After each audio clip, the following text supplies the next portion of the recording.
Yes, indeed. The dark sign brands the undead.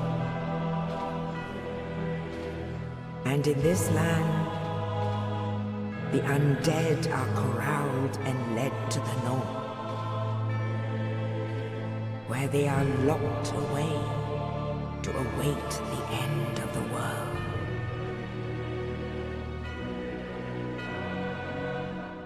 This is your fate.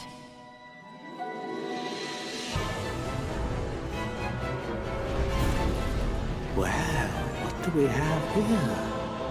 You must be a new arrival. Let me guess. Fate of the undead, right? You'd have done better to rot in the undead asylum. But too late now. Let me give you a nibble of advice. Don't even consider visiting Anor longer. Not in your state. You won't stand a chance, you'll be eaten alive. But go along if you wish, if only to deepen your despair. Clinging to his age of fire, and in dire fear of humans, and the Dark Lord who would one day be born amongst them. Lord Gwyn resisted the course of nature.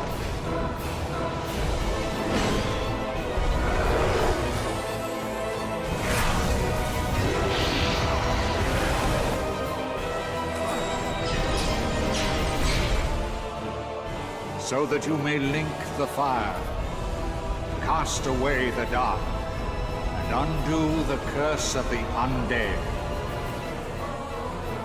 And may the age of fire perpetuate.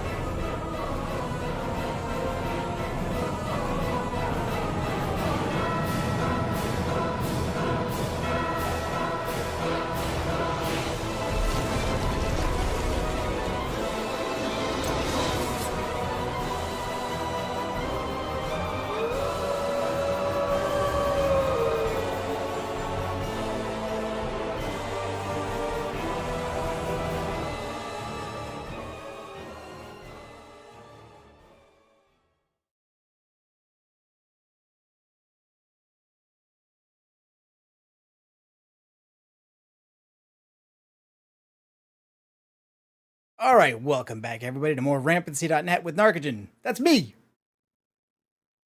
Is it? I certainly hope so. Yeah, and I'm Blackstar, and that's me. And welcome again for take 2 of our very special episode, I guess we're going to be doing today, called Destiny Dark Souls. Narc's been planning this for quite a while. He's doing something special for this evening. Narc, tell us all about what is Destiny Souls. Okay. I started thinking of Destiny Souls when Elden Ring came out, and it became very popular, and I looked at it and also wanted to play it, because I've also been wanting to play the Dark Souls games for a while, because they seemed very interesting to me. However, Elden Ring adds a bunch of things to the Dark Souls formula that those games don't have. Quality of life improvements, a map, a big open world, a wide variety of viable builds, and I basically felt that if I started to play Elden Ring with all of those things, and then I went back to play the old games, well, it'd be like going back to Halo and Marathon after playing Destiny. Why can't I jump? Gotcha. Why can't I reload a gun?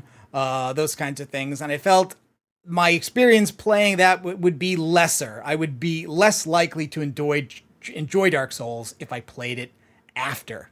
And Funk says, yes, but they're hard. Well, yes, they are. I'm not saying, like, I'm not here to say that Dark Souls design is perfect or to tell anybody to get good. That's all silly. I'm not good at these games. And you shouldn't me have neither, to be. Which is why it's funny when I say it.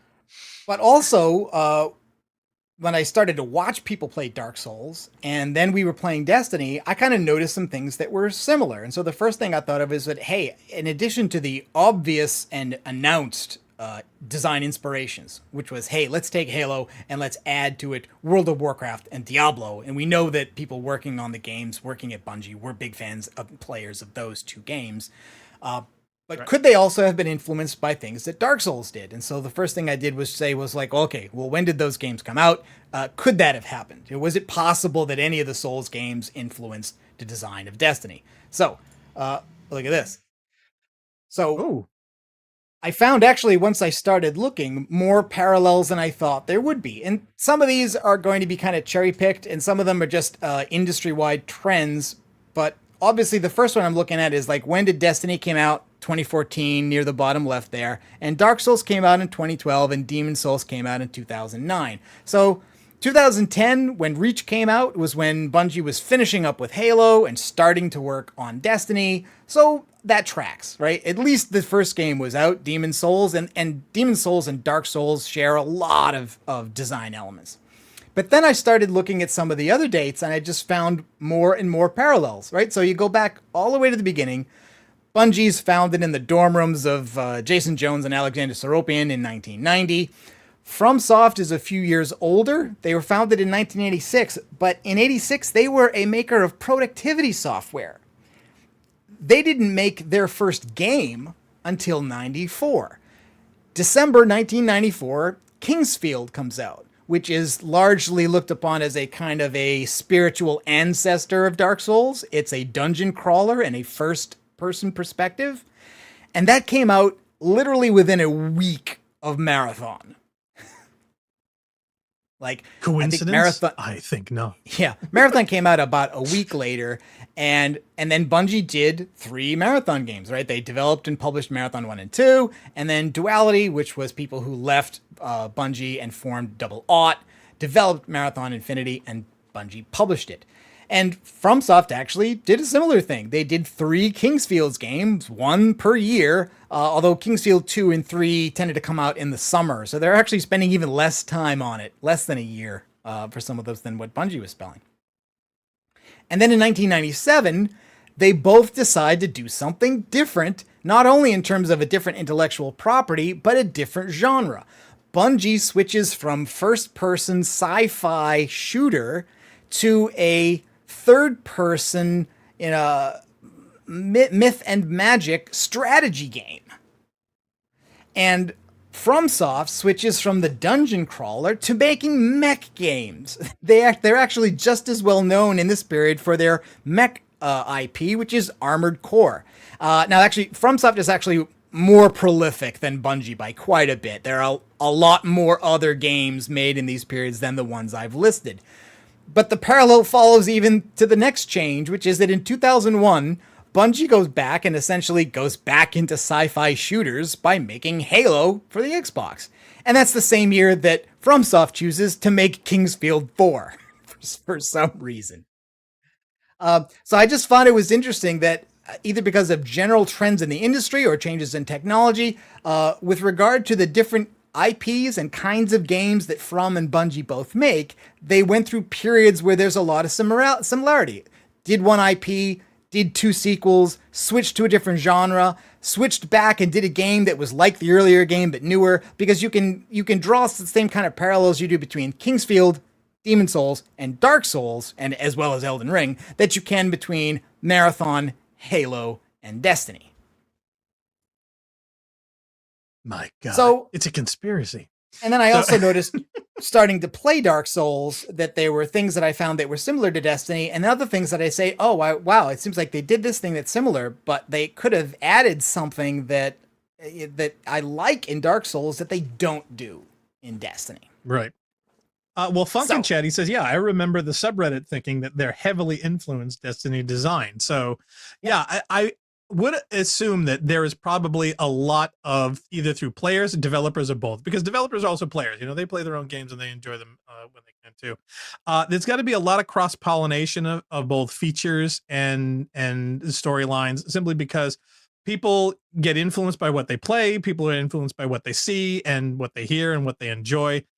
In fact, Narc and I had a big discussion about this just before, about features and you know, weapons designs and things like that kind of jump between things. So it's not beyond the realm. And when you timeline it, though, you can actually see when and where people's decisions and, you know, in the titles that they finally released, it's like, oh, wait a minute, there's a little DNA from this. Oh, there's a little sprinkle of something from that. So yeah, it's not beyond the realm of possibility. And when you start seeing so many of them over so many years across the timeline, you're like, wait a minute, there's kind of a pattern here. So people end up putting in what they like seeing, like playing. And considering game development, they all have their same problems. it's not beyond the realm that people are actually going to come up with similar solutions to those problems. So. Yeah, because they're all developing for the same platforms at the time. They're developing either for whatever console generation they're targeting right now, or whatever graphics cards are out there for PCs that are using now, and they have similar capability. You know, the average PC has the same similar specs around the time they're developing. So anyway, what I thought we would just do is I would play a little bit of Dark Souls, and we would look for some of the similarities. In fact, it wasn't even the first time. Like, for instance, this last week had 2 videos come out by YouTubers on Marathon, Mandalore Gaming and Shredded Nerd. And Shredded Nerd's video actually referenced Dark Souls when talking about Marathon, with the idea of saving. You know, the old kind of the old school idea of you can only save at a specific save point. So you've got pattern buffers in marathons, the way you have bonfires in Dark Souls, or the sites of lost grace in Elden Ring. Mm-hmm. Oh well, they had something similar that you noticed in Jedi Fallen Order. You know. Their meditation points is the only ones you can save. And I remember you picking up the parallels. I was like, wait, it's just like Dark Souls. Yeah, it's just like Dark Souls. What? Yeah. Because I never played it. So right. Well, so now you'll see it. Yep. Well, the funny thing is, Funk also says, yeah, I wondered if they followed industry trends, which is a possibility. But the other thing is, like, a lot of time people also go contrary to the trends. So while they're not directly influenced, people usually try to go for the inverse too. Okay, so is this your character? Well, this is the character creation screen. So when you start a game, you're dumped right into the character creation. They want you to give something a name. Yep. Roach Wobbler Mangrove. I don't know if I can go that long. Okay, what's so your Dark Souls character? Please leave in the comments below. We're going to enter into the tutorial, but there's really nothing that tells you what the significance of any of this stuff is. Like, for instance, a gift. When you start a new character in Dark Soul, you get an item for free. And you can choose no item. Like, if you're doing a naked level 1, I'm never going to level up. Oh, and by the way, I've been mentioned, this is not a first-time unspoiled run, but the farthest I've gotten is Anor Londo, so I would say anybody who knows what happens in Anor Londo and beyond, no spoilers for that stuff, please. Don't ruin it for him. Yeah. He's looking forward to it.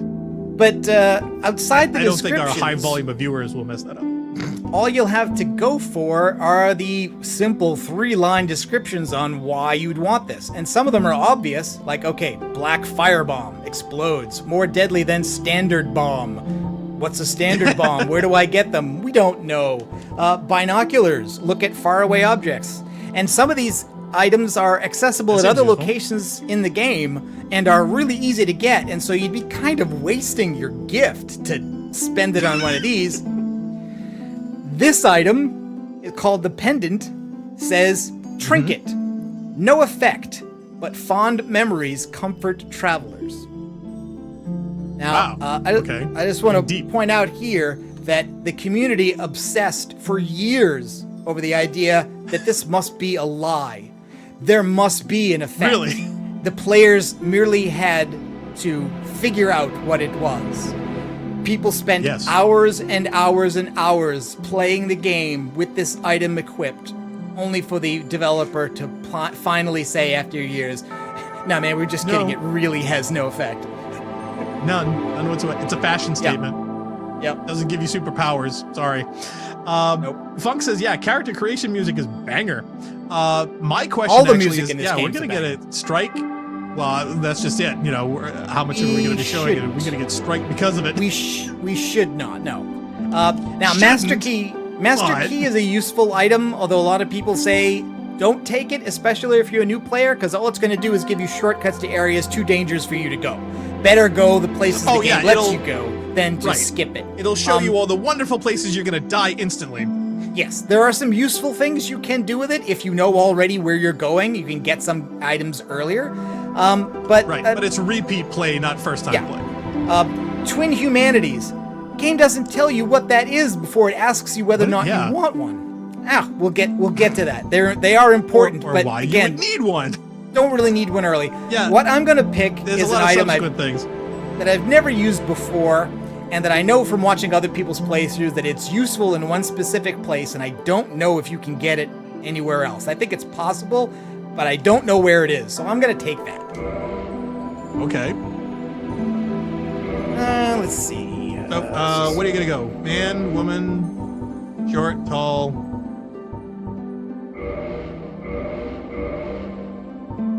And you'll notice that down the bottom of the screen, we got our standard role-playing stats level. We start at level 4. I don't know why. I don't know if there's any significance Star Wars to that at all.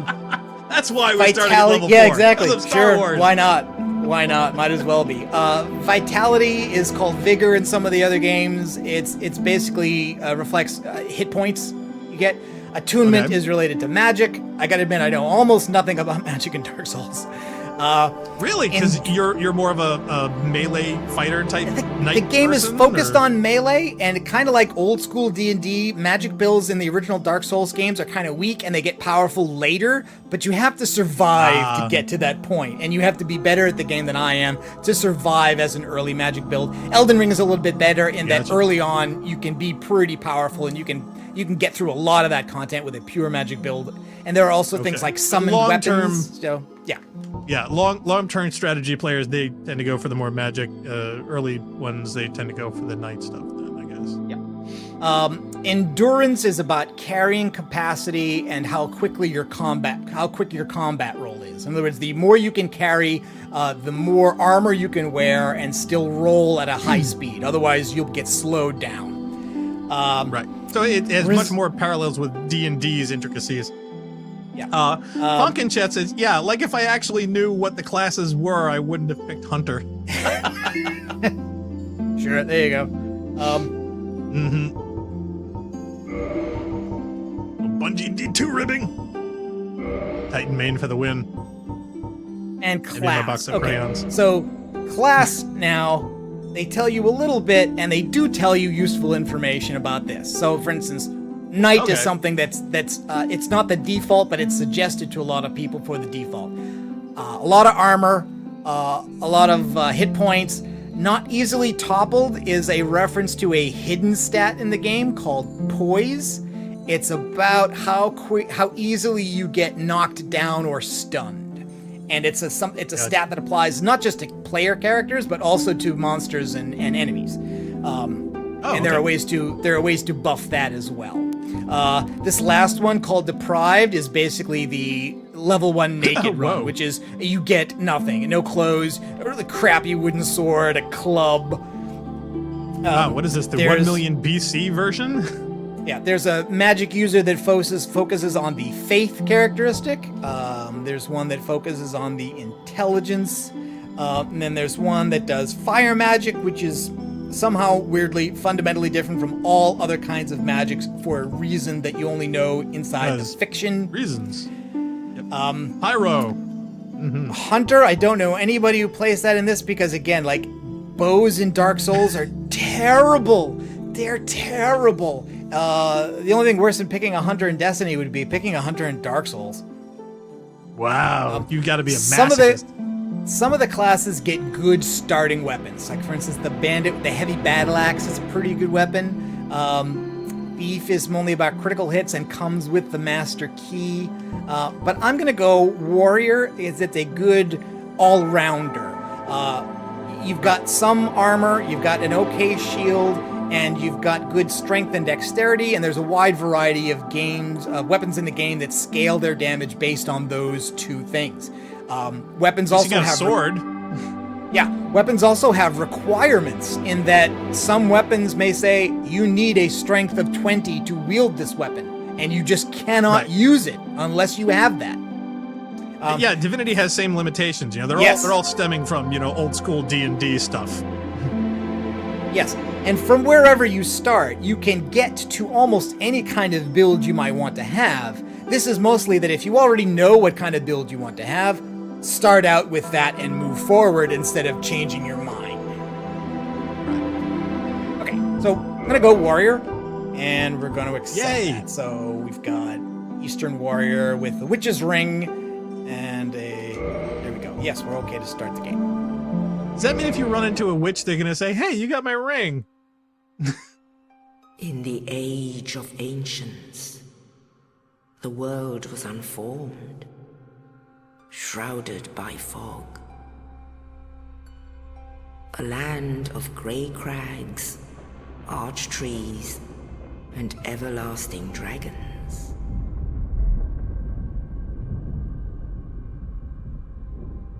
But then there was fire. And with fire came disparity. Heat and cold, life and death, and of course, light and dark.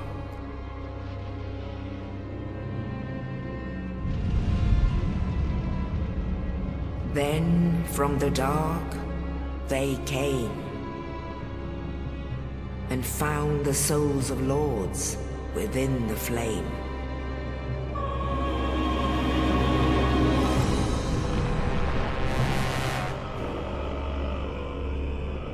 Nito, the first of the dead.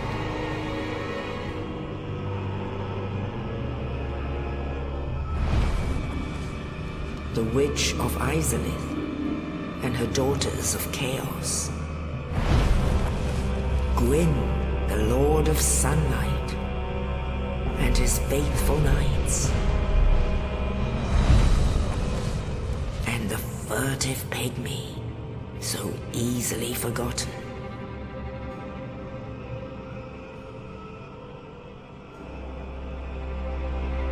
With the strength of lords, they challenged the dragons. Gwyn's mighty bolts peeled apart their stone scales. The witches weaved great firestorms. Nito unleashed a miasma of death and disease. And Seath the Scaleless betrayed his own, and the dragons were no more.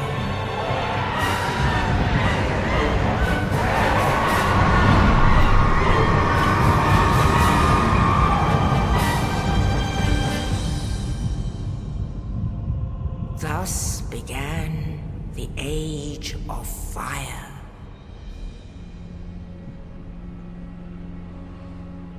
But soon the flames will fade, and only dark will remain.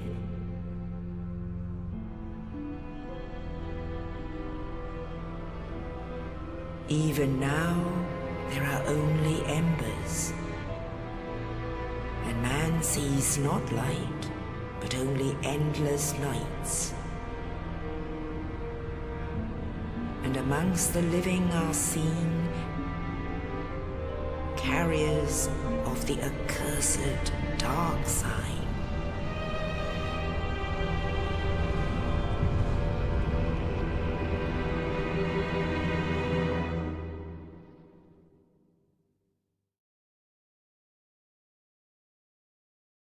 You get a bit of creation myth there.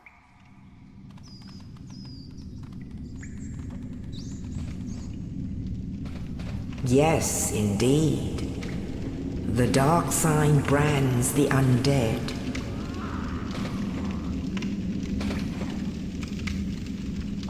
And in this land,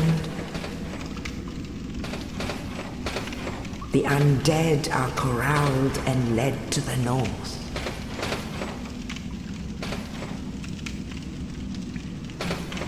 Where they are locked away to await the end of the world.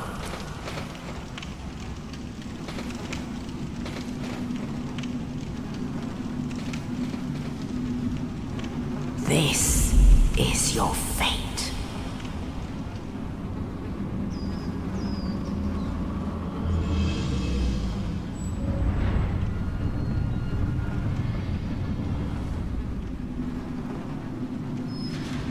Eyes up, Guardian. You did that on purpose. Yeah. was wondering where it came from. You're having too much fun with this.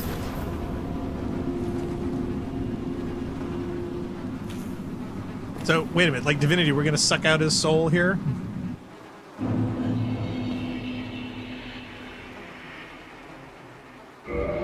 Okay, so a bunch of stuff there, right?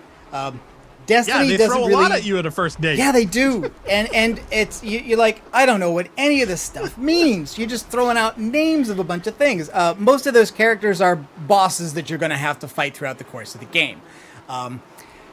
Destiny doesn't really give you that kind of when the world was created, right? Because the opening cutscene for Destiny 1 starts with the Traveler arriving, right? It starts with the start of the Golden Age.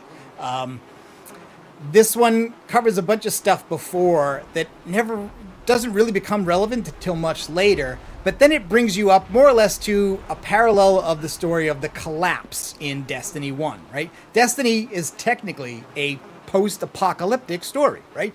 Humanity had its golden age, moved out into the rest of the solar system, and was attacked by the darkness, and civilization collapsed. It was life in Destiny 1's universe is restricted to one city on Earth, and everything else is a ruin. We'll get to that in a minute, because I think there are some choices they made in the rest of Destiny's world design that don't really reinforce that. Dark Souls is not technically a post-apocalypse, because the apocalypse is just coming, and your role as the chosen undead is about how that apocalypse is going to play out. Gotcha. Are we preventing it, or are we assisting it, or we just happen to be there as it goes down? In Dark Souls 1, you don't really have a choice, and this is where you get into some elements that are more similar to the way Myth is. For instance, when they talk about relinking the fire, that's talking about continuing a cycle that's been going on, a cycle where a fire is lit, and there's a golden age for a while, and then it goes out, and you relight it. But there's also an implication that this is kind of an endless cycle of suffering and death that's been continuing forever and just torturing everybody, and maybe there could be something else, so maybe don't do that, but we don't get that until... Kind of like Mass Effect. Yeah, we don't get that yet until Dark Souls 2 and 3. In Dark Souls 1, I think pretty much you only have two choices, and it's not about whether or not you do that, it's about what kind of king you turn out to be. Well, we'll see. Mm-hmm. All right, so... Okay, well. Queen in your case, but yeah. Yeah, so what have we got here? Well, not a whole lot. We do have this leather armor, hard leather armor, and we've got our gift, which was our witch's ring. We've got no shield, no bow, no arrows, no potions. Not a single luxury. And the only item we have is a straight sword hilt. K.E. Bartlett is in the chat. Hello. Bartlett says, yeah, rethinking the fire is continuing on the eternal in an eternal stagnation. So yeah, so I guess the question I have is like, are you an advocate for it? Are you a resistor against it? Are you just a wayward person trying to make your way through it? You know, I'm wondering, it's like, how much of the chosen one are you, or are literally just one of any number of thousands of random people in it? We'll get a little bit more to that last idea when we reach a certain area in the game. You're jumping ahead a little bit, but I would say is that in this case is that because with Destiny that's always been the thing. Yes. You're the one, you know, and there are billions of the one. So we are absolutely going to talk about that.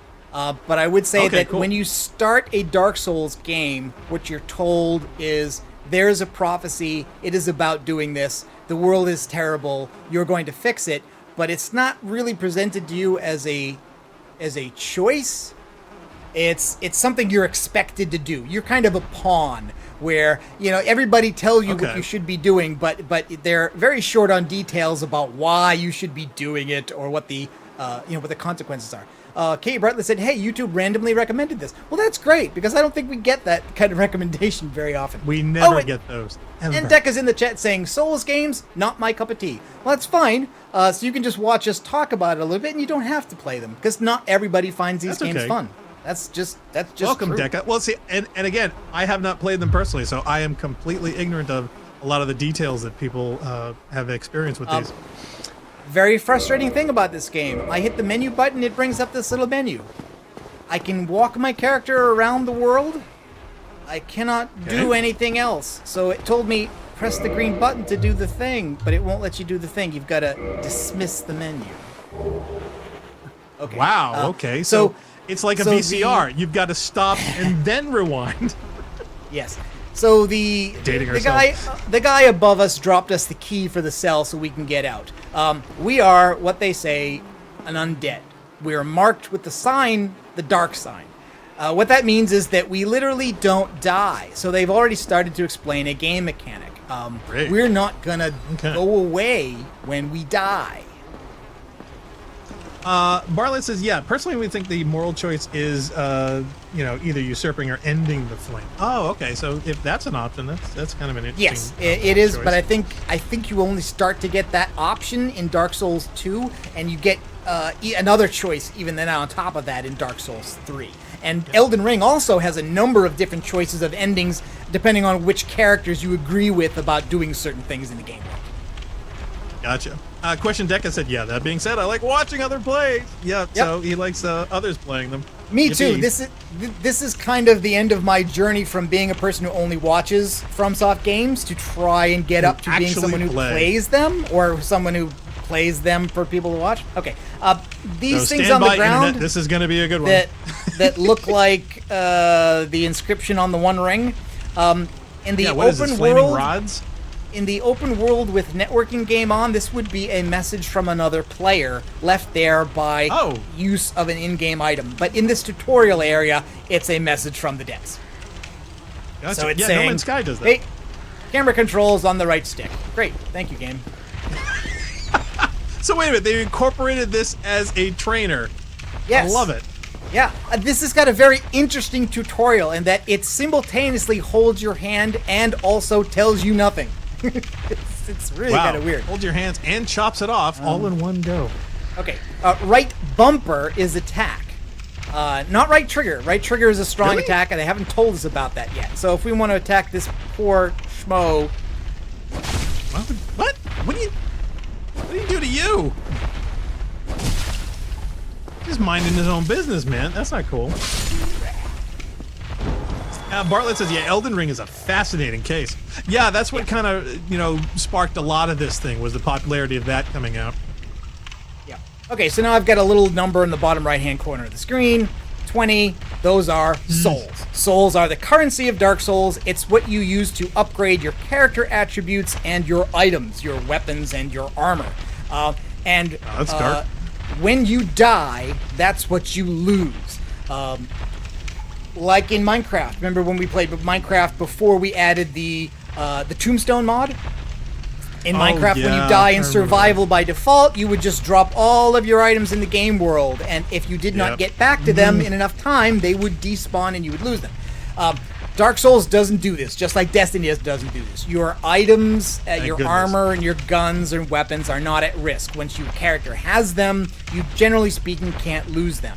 You can drop them in the game world if you want, but the game doesn't take them away to punish you. It takes away your currency. In Minecraft, it's experience that you use to gain levels so that you can enchant items, and in this case, it's souls that you spend at bonfires to upgrade your character or your items. And that is what you have to get back to. Yep. Yeah, I wouldn't mind so much if a game mechanic existed where if you died, you lost what you had on you. I hate the ones that you lose everything in every chest and every inventory that you've ever had throughout the game. So to me, that's kind of mean. That's like the entire character existence ceases and everything involving with that gone. I wouldn't have minded so much if like you lose what you had in your pockets. That to me seems practical. Katie Bartlett says, you can make a genuine argument for several of the endings being the right one, but we find Ronnie's case the most compelling. not only because Ronnie is best girl, but because it's also a good ending. Really? I'm Is unfortunately that the green ending in this one? Kind of. I don't want to. Or is it the red ending? I don't know. It's not. No. Well, actually, you can make an argument that Ronnie is the destroy ending for Elden Ring. Not to get into too many spoilers. Really? about Oh, Elden wow. Ring, Okay. But you All can right. make that argument. Spoiler alert. Okay, so left stick and move is a dash. So basically, if I want to run, I have a little. Now, sprint. you said stamina before. Does that mean you cannot run continuously forever? You eventually will run out? No. Yeah. In fact, actually, you see that green bar top left? That Yes, is stamina. it's reducing. Stamina is Okay, used well, for I knew it was a mechanic. everything. It's used for dodging. It's Okay. used for running. It's used for attacking. It's all important, and it refreshes It should. slower in this game than it does in Elden Ring. By the way, also you notice Okay. the big guy here through the bars. Bartlett says Ronnie has transition goals. Yep. That is fair. That guy is technically the stray demon, and we're not going to be seeing him for a long time, but we'll be seeing somebody who looks a lot like this very Gonna shortly. be seeing you soon. Oh God, you kicking corpses? What is that Yeah, about? this game uses Havoc physics, and the ragdolls Oh are God, this really is Havoc. quite oh, man, hilarious. This is like Halo 2 then.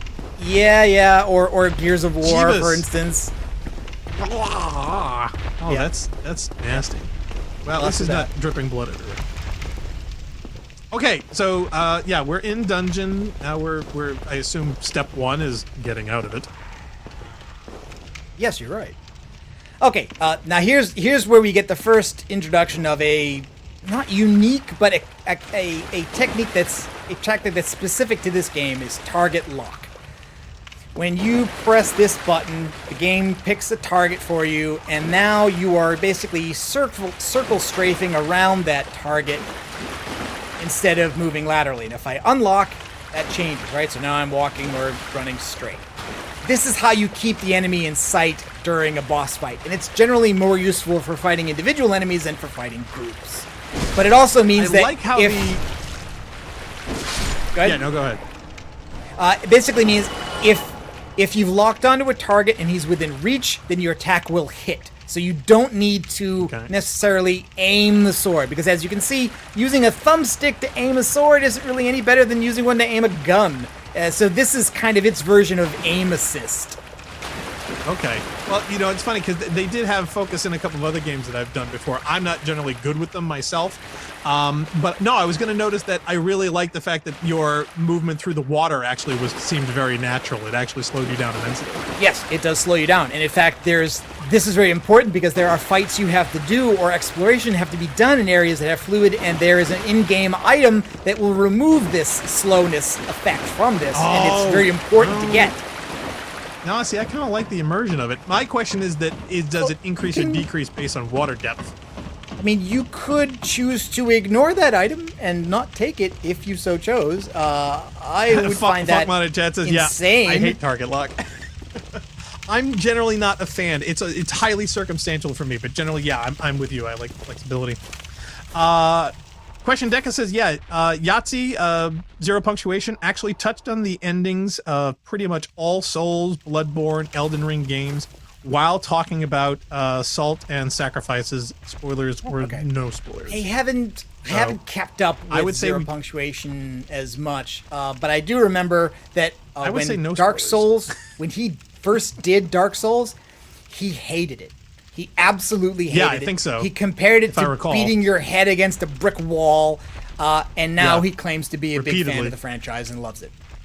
Well, he also, it of course, took him a while. yeah, It's an he acquired also taste. famously did a review of Halo 3 where he said it hated it and said the game was inconsistent at tone because grunts were funny and Flood were scary. I remember. Yeah. Yep. Go figure. Anyway, okay, so Tweet it out. here's our introduction to the not really a save mechanic, but it's the healing mechanic. Bonfires are where you rest. That heals you. but it also respawns all the enemies in the world that aren't bosses. So, wow, literally just like the Jedi Knight game we played, Fallen Order. Yes, that is exactly. They're usurping that from for this. Instance, if we go back now from here, we should see that those enemies behind us are still there. Okay, my question And is there they there are. any point for that for farming? Because this seems like a built-in farming mechanic. Yes, basically. Woody Hero, love that guy. there are plenty of people who like him say, too. hey, these games are tough but fair. You can not level up anything, and you can use the basic weapons, and you can beat every boss in this game. And for certain definitions, those people are right. There's very rarely a thing that like Destiny does where it's like, this activity has a minimum light level of this. You can't enter it without that level. Or if you go into it, everybody will essentially be immune to your damage. Dark Souls doesn't really do that. They don't have strict character gating or gear checks. But some people are just going to find it frustrating, and so they'll say, I would rather take on this challenge when I'm more powerful, when I have better armor, when I do more damage. And yes, respawning at bonfires and letting the enemies come back and grinding them is a way to do that. You can. Yep.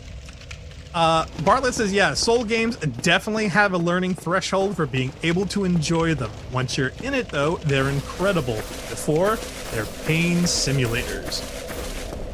Yes, that's absolutely true. Well, get ready for the pain, ladies and gentlemen, because Dark is driving this one. Okay, so now we can hear that guy pounding around, but don't see him. And it seemed like we were on the same level as him when we were below here. Oh, so he's not invisible, is he? No, he's not invisible. He is somewhere else. Okay, I'm confused. Is he in another dimension? But he also has a friend. What? Oh, Jeebus, what the heck? So, this is a silent demon. Uh-huh.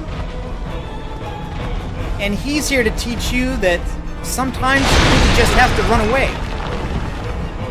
Great. Okay. Is there an exit? Yep. Now, phew. Wow. Okay. you can see where that is simultaneously a clever tutorial and also a huge troll, right? Because because of people all the aren't people who stood their ground, they're in trouble. Now, and again, right? If you know it's coming and you're good, and if you you can beat that guy with this weapon. It's possible. Really? I've never done it. I've seen people do it. Oh yeah, Bartlett's saying, take him on first try, get that weapon. Yeah, there's basically a weapon drop. There's a weapon drop that you can get by killing this guy the first time because really? Yeah. Oh wow. Cool. But it doesn't matter. We're not gonna do that now. I'm not showing off. I'm not good enough at this game to show off. But since we did get hit there, they do give you another bonfire here. Funkmon in the chat says, yeah, the pain train has no brakes. And also notice, bonfires have to be lit. That activates them. They don't perform their function when you rest at them until you've activated them. And they also have other functions. Bang the rocks together, guys. And we'll get to those in a minute. Oh joy! Get your shield. So notice, we barely have a weapon here. Right? Yeah, I was wondering. You've got literally a broken sword hilt. Is that it? I need to find you a weapon before the Fallen find us. Yes. Okay. You're gonna be using a lot of quotes, I bet. No, actually, I've almost run out. Okay, so now we've got a shield, and now Is that an arrow sticking out of you? What is that? Yes, I get hit by an arrow.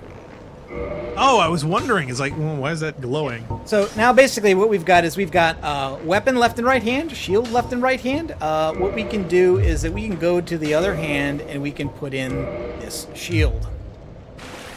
Okay. Oh, that Are you lefty or righty? I did it wrong. Did you break it? Are you using your hands wrong? Yeah, Bartlett says, yeah, big hammer, terrible weapon in our opinion, but really funny. There we go. Okay. So now, basically, we're going to be taught to block and parry. Blocking is the more basic technique. It's easier to pull off. Parrying is a special thing that will stun an enemy if you do it right at exactly the right time. Again, it's something that I'm not really good enough. I'll maybe try to learn it to this run a little bit if we have a chance. So there's a definite technique to it. It's not, oh, geez, Yes. somebody shooting arrows at you? Yes. Yeah, there's a guy at the end of the that hallway. seemed very slow. Yes. In order to allow you to treat them tactically, projectiles tend to be very slow. It's one of the other reasons why being a bow user in this game is not really good. Terrible. Okay. Well, yeah, I was wondering. Now, is that a game compensation mechanic? Okay, and now we've got the shield. Or is that just something in the world? He's gonna run away. Now, I can hold the shield up as long as I want, and that doesn't consume stamina by itself. You notice the stamina bar is full and it's remaining full. However, being hit while blocking consumes stamina. So you can't just decide, okay, I'm going to block and do nothing else and survive, because eventually what happens is that your stamina will run out, and when your stamina will run out, you stop being able to block the damage. Also, most shields do not block all damage. For instance, if we look at this one, let's see, we should be able to see the Funk says, yeah, I used to be an adventurer like you until I took an arrow to the knee. Bartlett says, yeah, the shield, the trap Dark Souls one springs on you, and but magic and pyromancy are both rad. Okay, and you said before that the pirate magic, the piracy, wow, he literally shot you in the chest. He came back. I'd never seen him do that. I've never waited so long. That he actually returned. That he actually came back. Oh, also notice. Now you're too close to the wall. Yes. There we go. Exactly. Oh, wall mechanics are a thing. Maybe you should lock onto him so you stop hitting the wall and feeling silly. Yeah, the pyromancy you said was completely separate magic to all the other ones, because I guess fire is a big theme in this. Maybe that's why they picked that. But do they have like the regular stuff? Do they have like void and arc and freezing things or? No, I assume they have all those magical stuff. You've got pyromancy, faith. Basically, there's an attribute for each kind of magic. Wow, why is where's he getting his arrows from? I don't see him holding a quiver. I just see he magically has an infinite number of arrows. Yeah, see, they just like appear in his hand.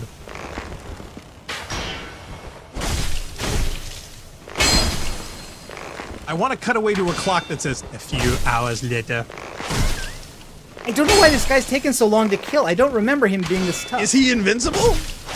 No, your stamina is plummeting massively. You're gonna run out. He's got way more health than I think he should have. Maybe you're damaging the wall more. Ow! Oh my god! How are you coming back from that? That's literally gonna pierce a lung. All right. Wow. Not to mention, how did the arrow suddenly become incredibly huge? It looks like a javelin. Okay, and now it's telling you this is how this is how you change weapons or items. So you've got this D-pad looking thing on the left-hand side. You can see I've got the shield on one side and the sword head's on the other. And this is how I can change. So basically, I only have two weapons, this sword and nothing, and I can turn the shield on or off. Terrible. And there is an interesting mechanic here where you can one-hand or two-hand a weapon if you have nothing in the other slot. So I can, for instance, switch from being one-handed sword with shield to being two-handed sword, and the shield goes on the back. Now, I wish that was a little bit easier to do in Divinity. Bartlett says, miracles, pyromancy, and sorcery are different disciplines of magic. Miracles tend to lightning damage, if they do damage at all. Pyromancy does fire, usually, but some pyromancy is dark, and there's also poison mist. Ooh, see his fame. I love the poison mist. You get healed from them. Like Destiny, bunch of different damage types. Yeah, okay. Sorcery usually does magic, but there's also dark sorcery, so there's light and dark on both sides of the fence, I guess. The arrow is excited to see Nart. Yeah, apparently it's like, oh my god, why did it was going in that guy's hand and suddenly it was like this, it's like, wait a minute, that doesn't look quite right. But anyway, so you finally defeated nasty infinite arrow guy, and now what? Yeah. You're at this mist door? What is this? Yeah, traversing the white light, this is what's normally called a fog door. It's usually in front of boss encounters, and it's there to warn you that, hey, make sure you're ready to go into this area before you go. It's not always in front of bosses. Sometimes it just divides zones, but usually it is. Yeah. So you want to be careful that you've done everything you've needed to do and that you're kitted out the way you want to be before you go through these things. Well, considering you have a tiny sword hilt, I don't know what you're going to kill with that. This one is safe to do. It's fine. So he says. And he was never seen or heard from again. So now you notice we are in the area above the courtyard where we saw the first bonfire. And now it's telling us how to roll. So, for instance... Roll with it. Now, okay, now here's my question. Were you able to roll before if you hadn't learned the mechanic on how to roll from the game? Yes. If you know what all the commands are for all those things, you can do them. For instance, I was able to go from the one-handed to the two-handed stance without it hasn't told us about that yet. I was able to roll. Because some trainers in some games... Yeah, some games don't do that. So you literally cannot do a thing until they show you how to do that thing. Yeah. So, okay. No, they don't lock you out of those functions because actually New Game Plus is a big thing in this franchise as well, where you get to keep all your items and play over the scenario at a higher difficulty with the same stuff. And so if this zone locked you out of those functions, that means you wouldn't be able to do everything that you knew how to do. So they don't do that. A lot of masochists out there. Also notice that there appears to be a guy in there. Oh, hello, guy. And now, I assume everyone in this game is not friendly to your presence? Most things aren't, but not everybody. But the game also will let you kill people you probably shouldn't. So you always ought to think about these things. So notice here, the only way into this guy seems to be through this thing, but it's broken, and there's a pile of rubble there, and there's no prompt to open this. So, and for some reason, you can't move a gate because reasons. Funk says, yeah, Destiny does not do this. Yeah, no, they do not, which is kind of nice. But yeah, no, there were a couple tutorials, some games I played recently that also you could not do the function until they teach you the function keys, even if you knew it from prior gameplay. So. Now, I also noticed that you seem to have a certain range of light around you. You can see, you can see things even though you don't have any torches or candles or. This is not a flashlight. Like, there's no explicit in-game item that does this. In Elden Ring, there is actually. You can either hold a torch or you can have a little lamp, a little lantern that you put on your belt. This game doesn't do that. They just emanate an aura of light around the character so that you can see even when it's very dark, just enough around your character to see where you are and where you're walking.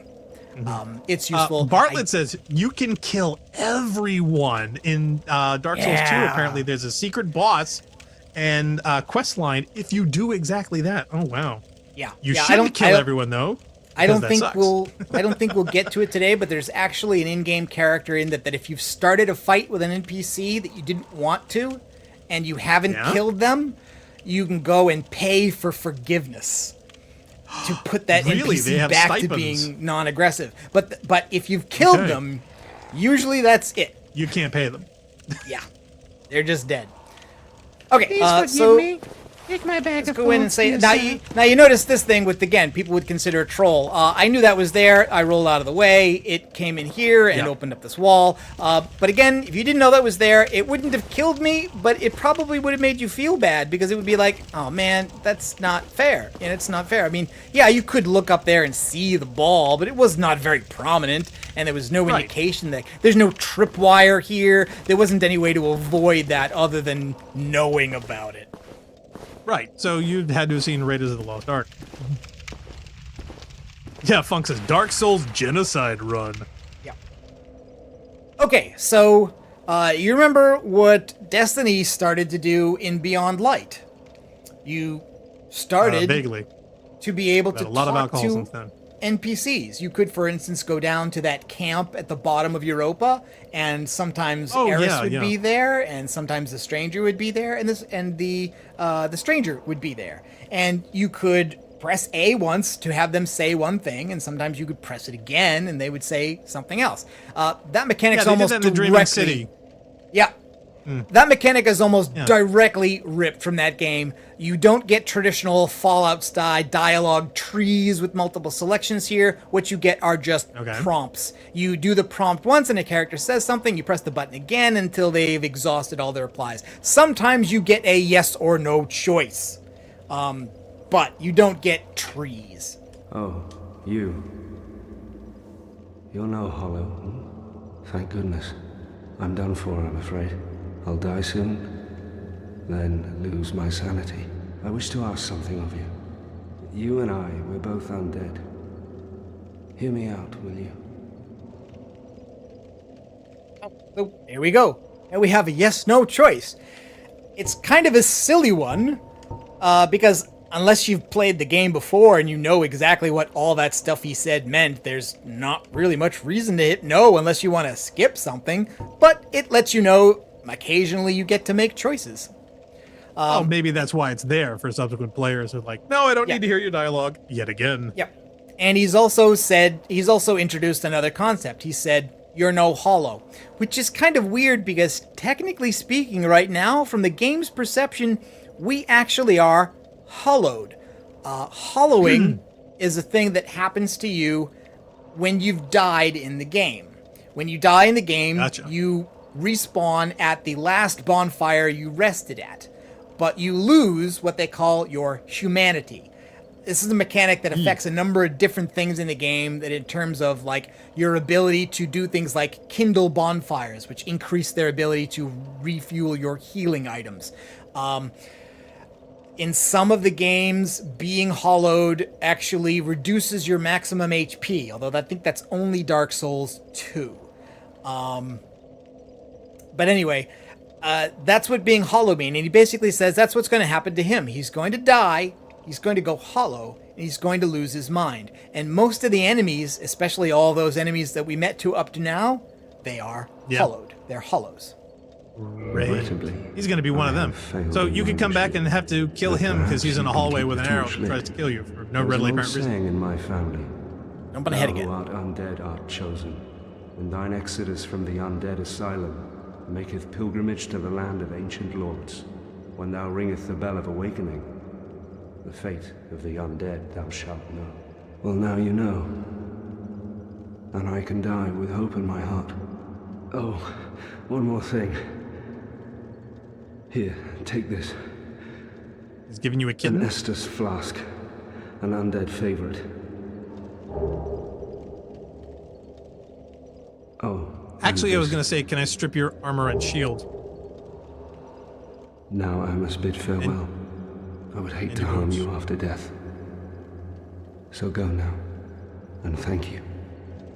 You're welcome. Give me your sword. You're not going to need that anymore. Because all you've got is a hilt. He's basically told us the prophecy. It got hinted in some of the cutscenes up to now, but basically what he's saying is all the people with the dark sign, people who can't die, people who come back after they've been killed, are rounded up and put into this prison. But there's a prophecy that says that one of them will escape from this prison, return to the ancient land of the lords, and find a way to undo the curse, to relink the fire. One will rise. Yeah. So the idea here is Neo, that is a way in which this NPC and we are the same. We're both undead who are attempting to do this. He's losing his battle, he's going to die, and he's going to go hollow, and so he's giving us some items to help us instead so that he can give up. Lots of characters in Dark Souls are in the process of either giving up or having given up. They're eccentric, almost to the point of seeming insane. And it allows the game to have a lot of mystery about what's going on. It makes sense that the player doesn't really know what's going on because nearly everybody you meet is either lost or losing their minds. Because the apocalypse isn't something that's happened already. It's something that's happening now. Yeah, you're watching. It's live Now on I must TV. bid farewell. I would hate to harm you. Yeah, okay. And Right, thank skip. He basically says, you better leave now. I will hurt you if you don't. Okay, and X uses the item, and in this case, the item is the Estus Flask. I have 5 of them. This is how you heal when you're not at a bonfire. Gotcha. I want to know if you still can steal his stuff. You know, can you get his record collection or no? He's No, not but going to use it. I think if I wait long enough, or if I just walk away, I think he... Yeah, okay. He'll come back? You hear that sound?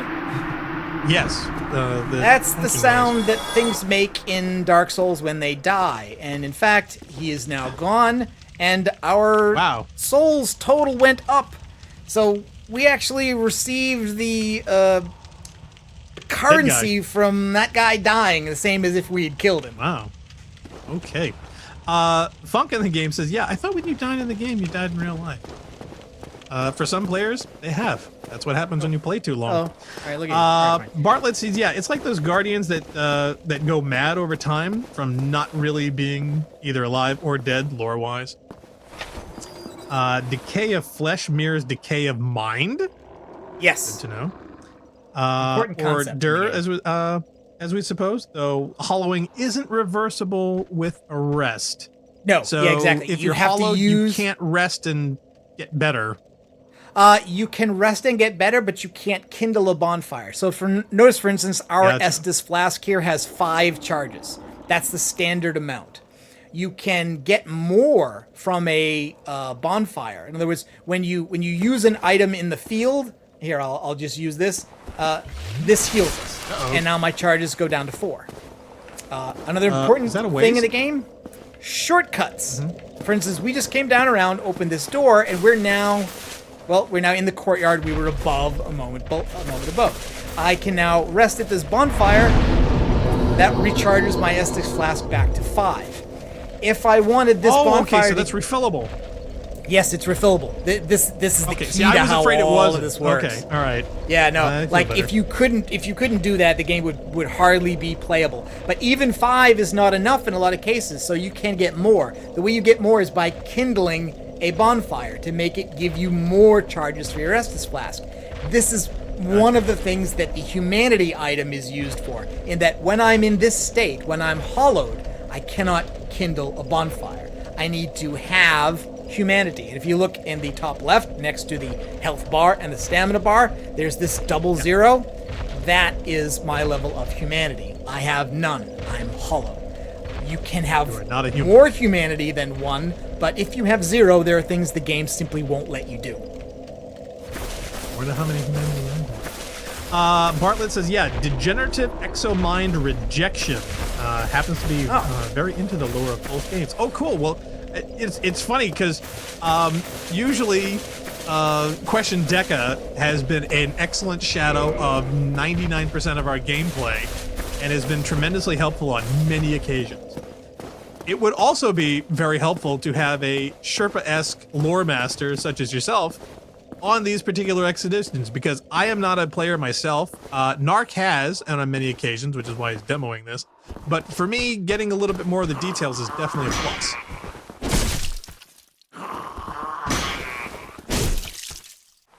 So if this is not Deca's cup of tea, now let's see if I can parry. Would be good. Oh wow, I did it! Wow, I think it was parry and then thrust. Yeah, notice the sound effect. The wall too. Oh, see, and that's what happens when you miss a parry. That's why it's risk reward. The punishment for missing a parry is high, whereas blocking is pretty safe. Notice he's stunned a little bit after blocking, so you can get in a counter attack. But and then he has a little frenzy. Oh my god. Can't you just like push him off the thing and have him fall down? Yes, getting enemies to fall off things is a great tactic. I'm a big fan of it. If you've watched our Divinity Original Sin playthroughs, you know how much I love teleporting people in lava. Yeah, that to me sounds like a much better solution. Didn't kill him though. Look, he's back. Yeah, but I'm sure it really hurt. So now the trick would be drag him upstairs again, wash, rinse, repeat. Oh yeah, okay. And there's the Here's the other thing. I didn't even really mean to show that off. To break an enemy's poise that's blocking you, there's a kick mechanic, and it's kind of hard to pull off. We won't need it for a while yet, but there are some enemies that also have shields, and it's one of the only ways of dealing with them. Ah, you bastard. Okay. Wow. Okay. So how much damage did that fall actually do to him, though, if it wasn't lethal? Not much. More than my sword hilt was doing, but still not a lot. All right. So now we use the question I also have is there fall damage in this? Yes. Oh, there is. Okay. All right. So it is a real world mechanic. They do actually falling. For them and for the players. Absolutely. Well, I figured for you, I wasn't sure if it would be the same for bad guys, because I don't mind if there's fall damage as long as everyone has it. I hate it when there's fall damage on only you. Oh, yes. Not the bad guys are targets. Gabe Bartlett's knows right out. Sen's Fortress is a nightmare because of that. Sen's Fortress is a nightmare for a lot of reasons, but that certainly is one of them. No kidding. I hate my out for Sen's Fortress. I hate that area. Okay, wield right-hand weapon two-handed. So now it's telling us this mechanic here. Go into this stance, and you can wield the weapon two-handed. And then... That broken hilt doesn't really count as a weapon in my eyes. So the kick is left stick and right bumper, which is the normal attack. So the idea is you're supposed to push forward, but the timing on this is really fussy, and I really kind of hate how fussy it is. There we go. Not to mention, you're in a hallway, so you don't have a lot of room. Okay, so if somebody's holding up a shield in front of you, you can kick the shield, and that gives you an opportunity for attack. And the other thing is the jumping attack, which is the right trigger and moving. So, Magic Q's in the chat. Hi, Magic Q. There you go. Hey, Magic Q. To kick and perform a "This is Sparta" moment. Yeah, so you'll have to put that into the audio soundboard for that every time you kick somebody. And there it tells us a thing I already mentioned a long time ago, which is that, hey, when you rest at a bonfire, enemies come back. Specifically, enemies that are not bosses or mini bosses. So all ordinary, cannon fodder enemies. Funkman says, damn, I prefer only mildly lethal things, so I just barely died.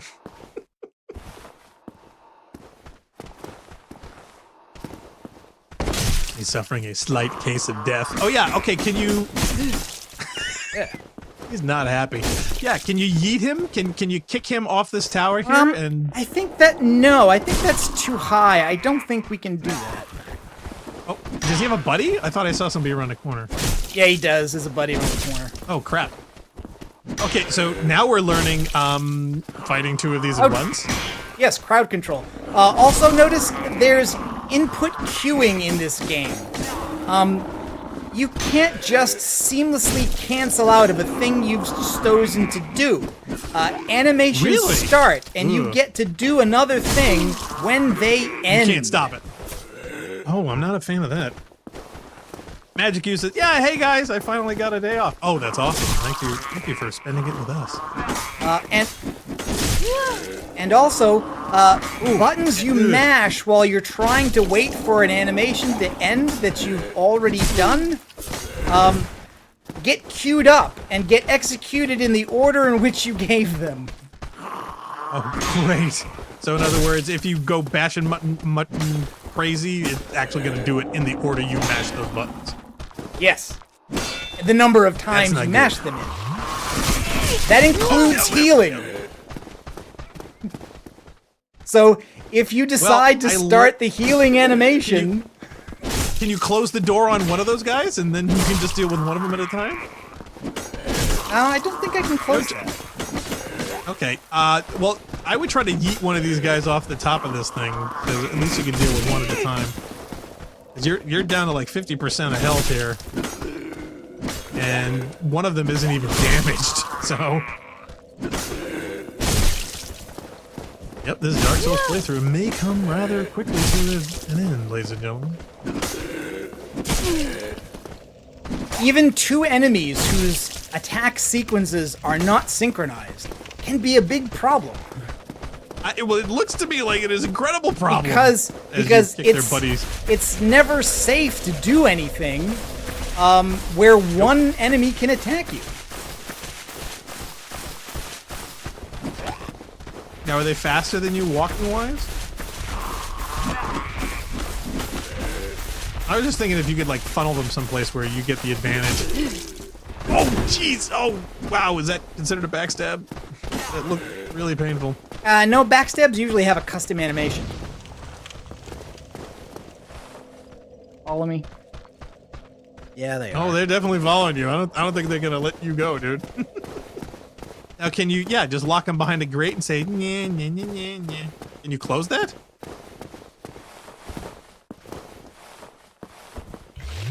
Oh, they're right behind you. What was that?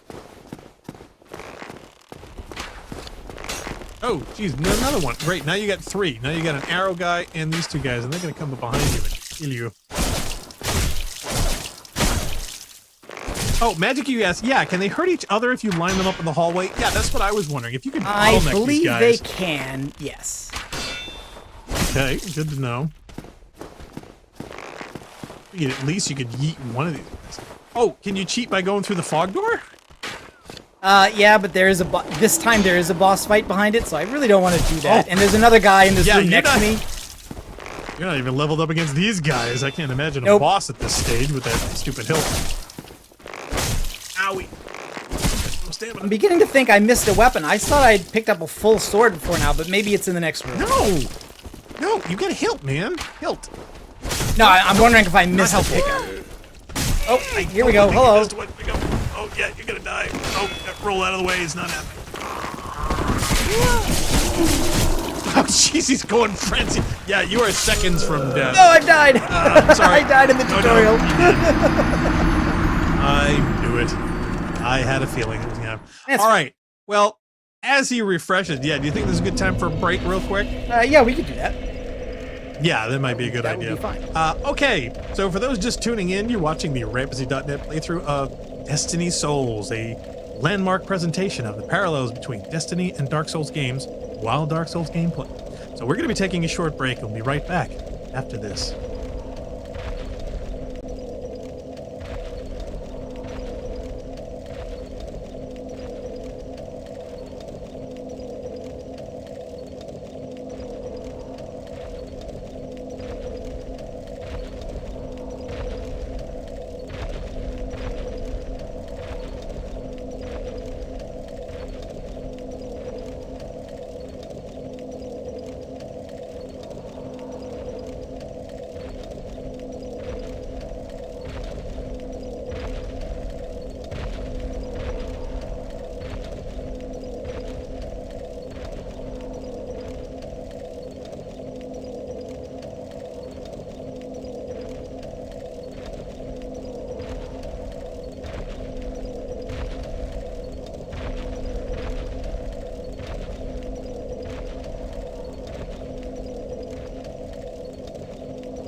Okay, and we're back. And if you were looking at the stream during the break, you could see I did kind of continue my fight against these two guys.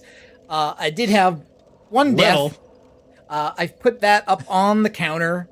I'm going to try something. If you're going to run a death counter. I am. And I'm going to try to do something a little bit different here because there is an additional mechanic here.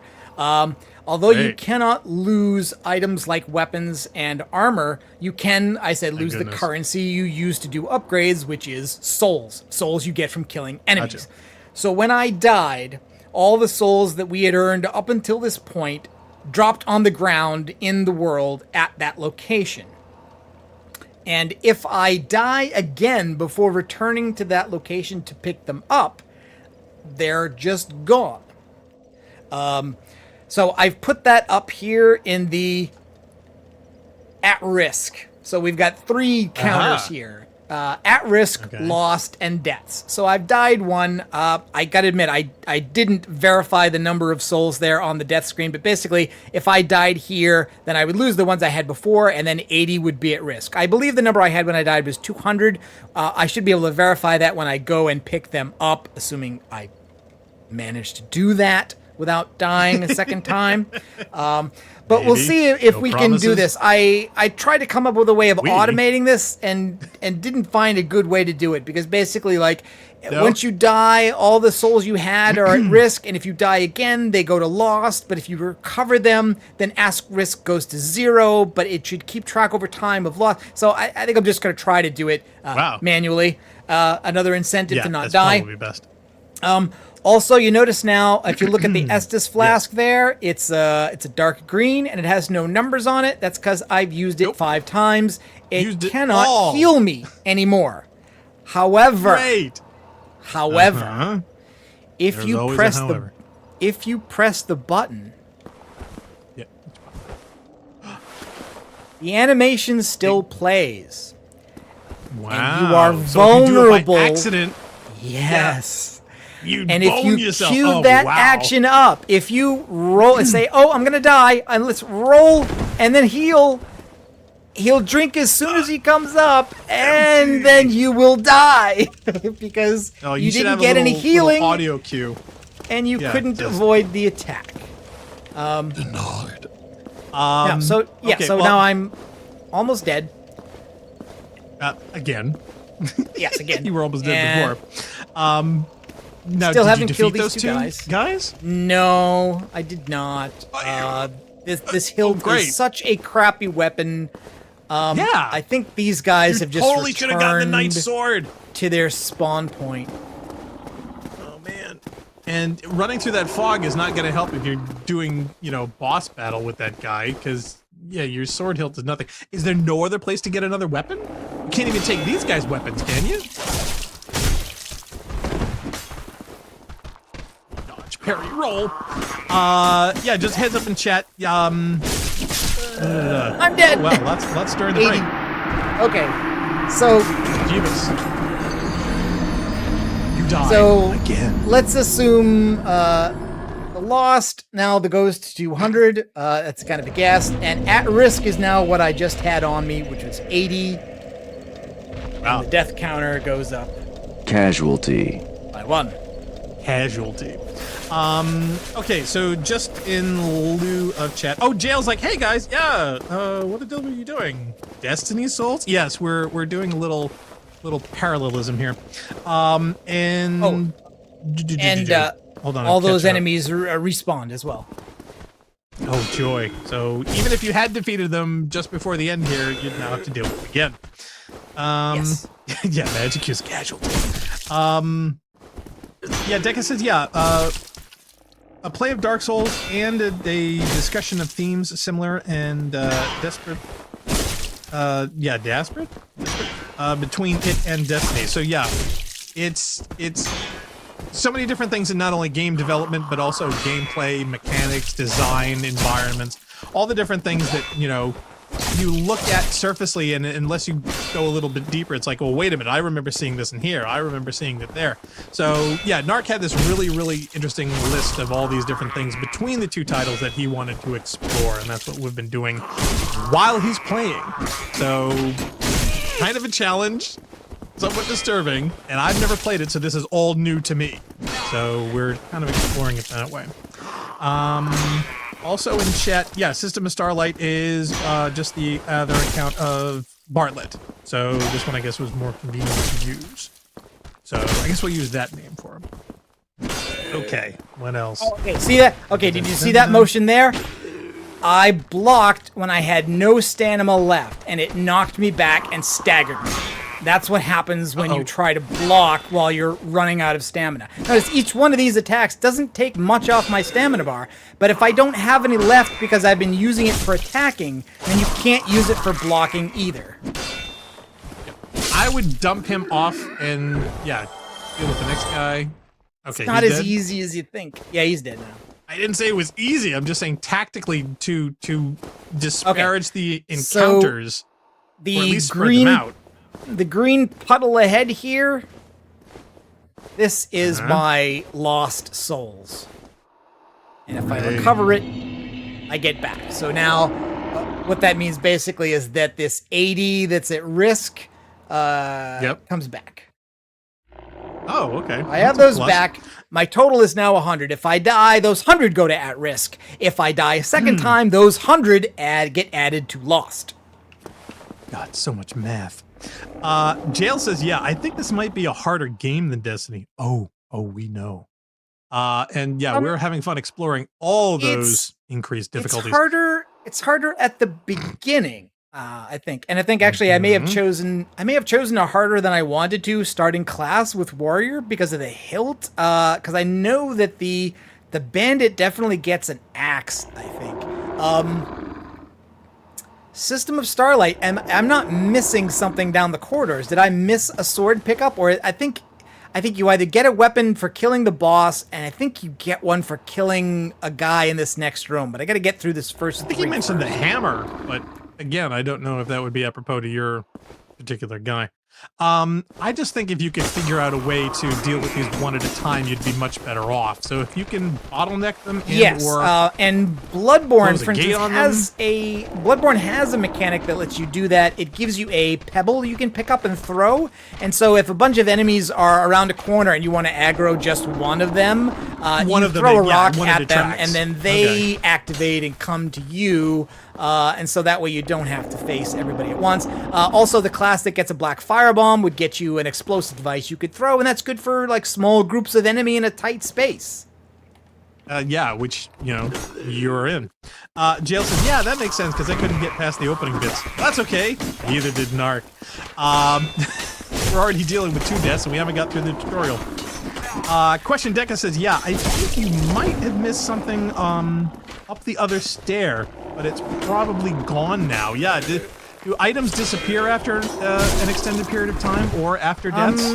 Not usually, no. Oh, great. Now these guys are synchronous. Okay, now they're just messing with you. Oh, they would be so much easier to deal with if they were constantly synchronous. Well, they were for a second there. Yeah, that's so much less dangerous than them being like this, where they're not synchronous, and so there's never a safe time to attack, because somebody is always eligible to attack you. Yeah, Starlight says, yeah, starting with the hilt is pretty suboptimal in D1, especially because armor is overrated. Owie. Well, you get your 5 health things back, but... Yeah, now can you close that gate on one of them? No. That's a failure of a gate. It has one job to do, which is to block people behind it. No, opening is the gate's one job. Closing is a second job. This gate doesn't have that job. Oh no, they're gonna put you off! Oh, I didn't know that was a thing! Jeebus. Oh man, that didn't get you up to full. Oh, are these guys gonna shimmy across the thing? They are! Oh wow, they're more tactical than I thought. Welcome to cheesing Dark Souls. Okay, did you know this was a thing, or did you accidentally stumble across this? Not of these enemies in this particular location, but I did know that. Oh, careful. He's figured it out. Oh, almost. You know what, though? That is literally not damaging them any. I think you jumping down is going to damage you. Oh, she gasped. That's never a good sign. Gasp is never good. Deca says it's rusted open, Black Star. No excuse. You could have used blood from the other guy to get the hinges a little bit free. It's not WD-40, but I'm sure it would have worked.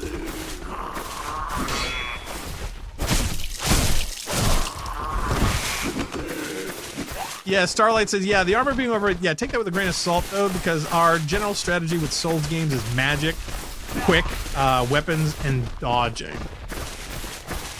I'd be curious, because you said before the magic early on is really a slog. What also magic would because work against these guys? Also because, actually, I think it does work fairly well, but the system is also not very transparent, so, like, just knowing what you need to know is like, well, it's a sword, pick it up, use it. Magic is a little bit more complicated than that. Well, yeah, you have to read a book, you have to chant a spell, you need, like, room and time to recite things. I mean, I'd just be curious how it works. Because, again, I'm a total newbie with this. All I would hear was people complaining on Dark Souls about missing that dodge, you know, in a nanosecond and being killed by bosses thousands of times over and over again, and it did not appeal to me. Oh, Starlight says magic is timing. Oh, well, yeah. Oh, everything is timing. In fact, lots of people have said that what the Dark Souls games really are rhythm games. Yeah, magic is knowing when you have the window to cast a spell. Okay, well, so that's where the rusted gate would actually help if it was rusted closed. You could throw the magic to the bars. All right.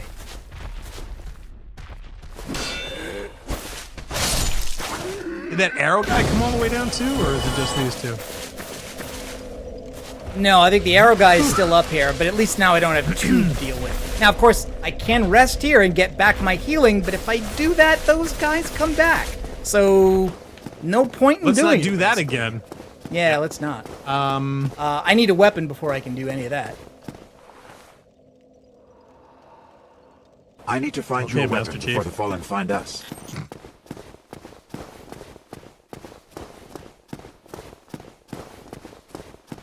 I'm surprised you didn't have Wheatley pop up and say that, too.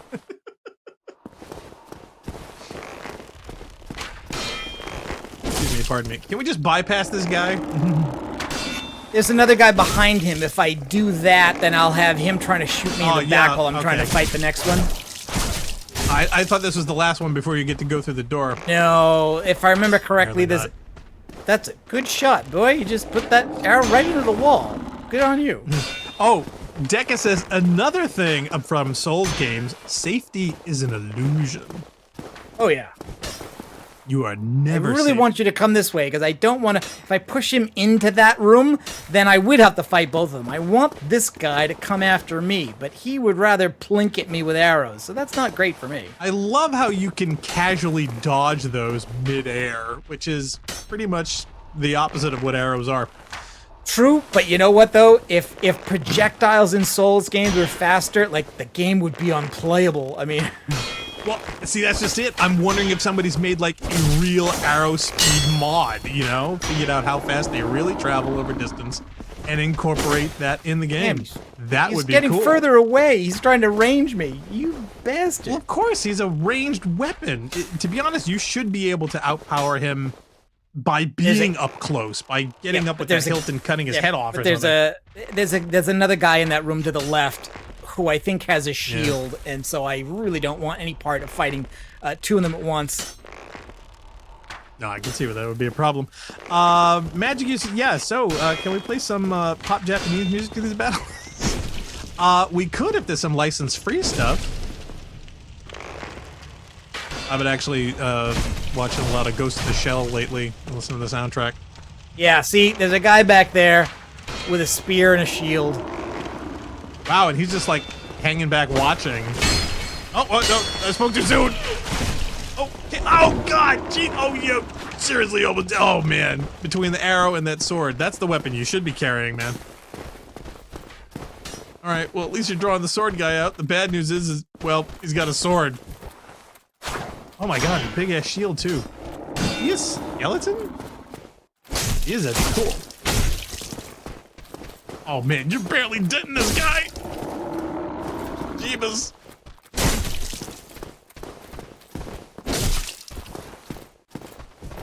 Okay, this seems like cheesing Dark Souls. Well, there's a backstab, but I'm not getting it. And I think... Technically, there's no stab with a hilt. Oh man, I knew it. I think that's what it is. I think the problem is I can't do the backstab with the hilt. I think that's the problem there. Yeah, I think it is. And wow, the only thing you didn't do is teabag you. Casualty. Okay, here we are, back again. Jail was like, which Ghost in the Shell? All of them, actually. I was going through the entire series because they just came out with a new season, 2045. So I literally went back and started watching them all.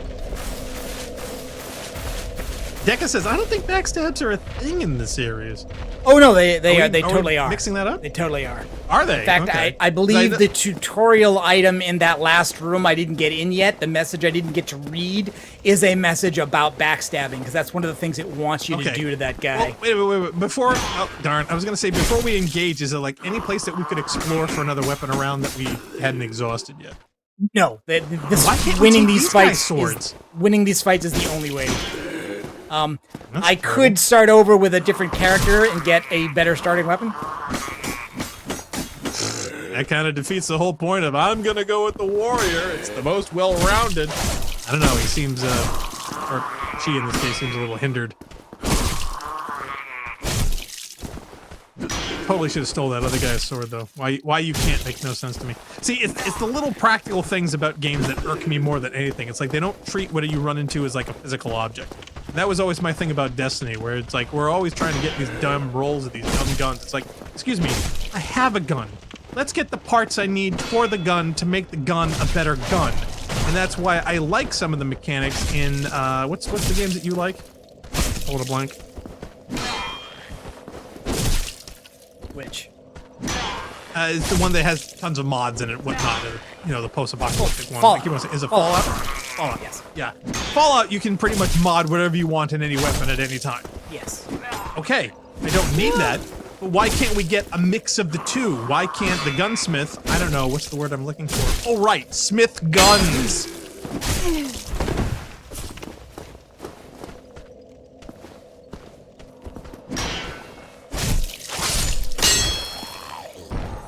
So for here, the parallel would be, if I run across a dead guy and he just dropped a sword, why can't I pick up the sword that this guy just dropped? He did. Where'd his sword go? It evaporated into the ether for some reason? Again, making no sense.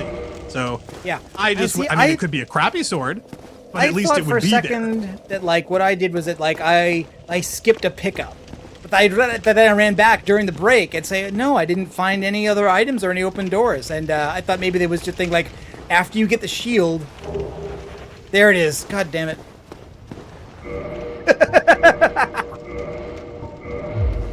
Did you just... Wait a minute. You literally just forgot to pick it up. Yep. Wow. Now, I would say, notice again, like, I did not intend to make that part of this discussion, but remember how that works in Destiny 1, right? Because when you spawn in Destiny 1, you don't have a gun, right? You run through that first bit and you punch some guys and Ghost says the thing. There's a convenient one there. And it's exactly, and there's weapon right there. They put a spotlight on it. He says pick it up, and the gate doesn't open until you pick up the weapon. Yeah. But that game just let me do that. And it's like, your fault for being a dumbass, you know? I was thinking to myself, I'm like, wow, this is way harder than I remember being. I know the game's hard, but it didn't seem that hard. I didn't remember doing so little damage to the weapons. And basically, the enemies in the early part of this level are way weaker than the ones after it because they give you the weapon. Why does this cake taste terrible? Oh, right, I forgot to put in the eggs. Yeah, so missed a step, kind of important, but okay. Yeah, now yeah. the question is, how well or better are we going to do now? The idea that I should have been able to fight these guys with the hilt is not even a thing. It's not a thing. Oh my goodness. Wow. We're doing this on hard mode unintentionally. Okay, let me catch up with chat. Okay, so yeah, that was Magic actually... uses, LOL. No realistic logic allowed in video games. Hey, I don't mind. So that was simplified actually to a point, that was actually 140 at risk, but I've got them back, so none at risk now. But 3 deaths, and we're already, oh my god, like 2 hours in. Well, actually, no, an hour and a half, because we had a half an hour of technical issues. So yeah, so hour and a half in, haven't left the tutorial yet.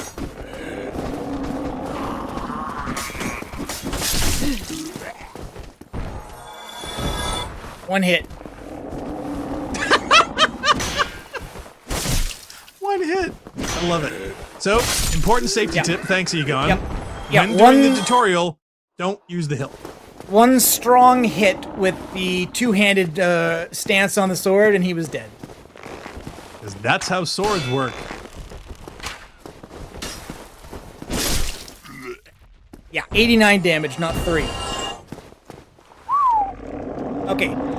So a light attack behind an enemy performs a critical hit, or in this case, a backstab. And left trigger is parry, and after parrying, do a light attack to do a riposte. So this is how this mechanic works. So we'll see. We'll see which one of these I can do.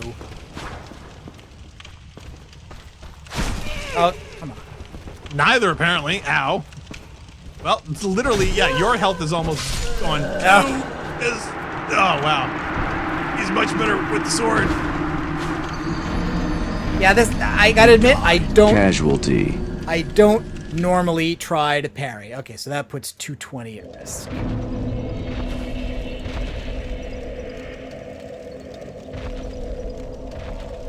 What could possibly go wrong?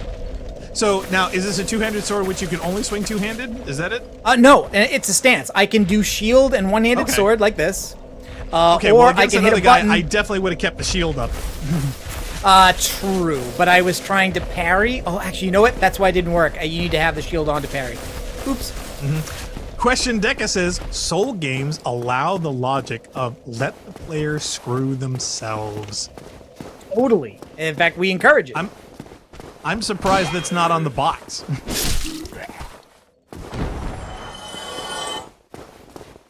Oh, Starlight says, yeah, Soul Games allows you, also lets you to seek some wonderful, unconventional solutions like in DS1. Getting the Jagged Ghost Blade and being able to kill the ghost in New Londo, yeah, without curse.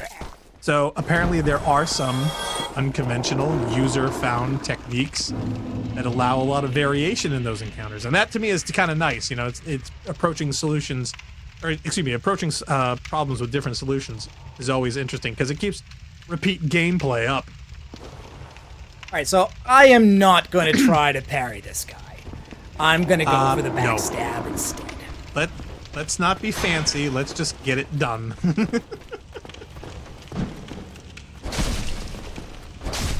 Now, when you get it right, there's a custom animation for the backstab. Not getting it. Okay, but he's dead. There we go. Now I don't think. Yeah, okay. That is for later.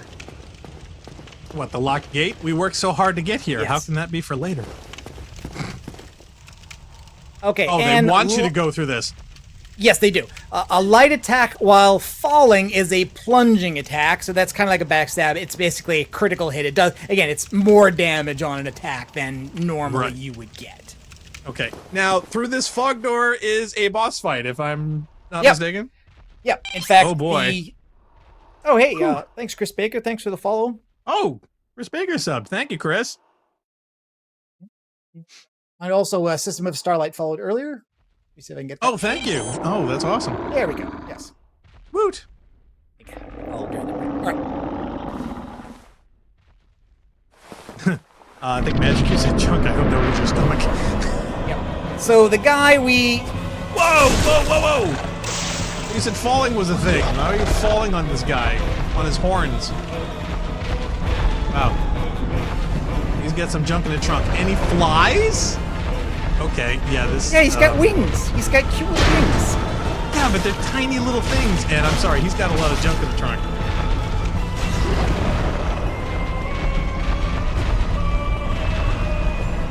Yeah, Starlight said, yeah, y'all seem cool and chill. You know, in the background, by the way. Absolutely. We're your background streaming. Dark does that like all day.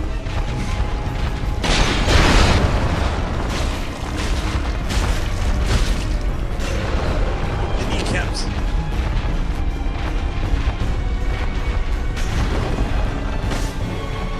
Okay, is there some hidden secret technique against this guy, or is it just basically just get behind him and boom, boom, boom? Yeah, it's just stay behind him.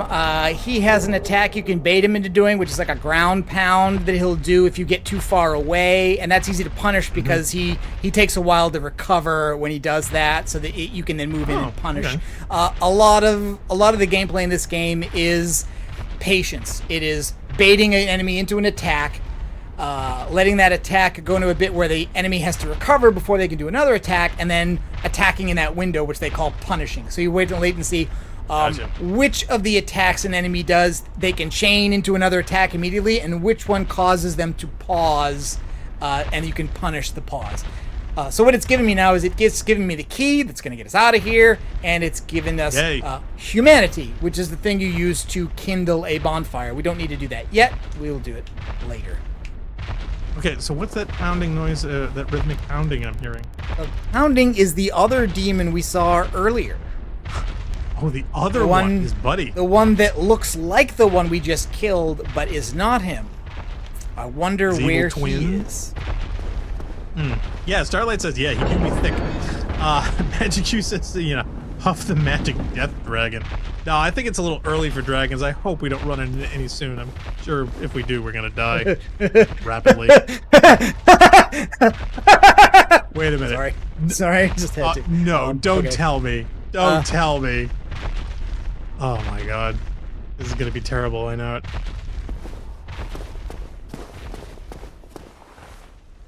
Good job, go straight ahead.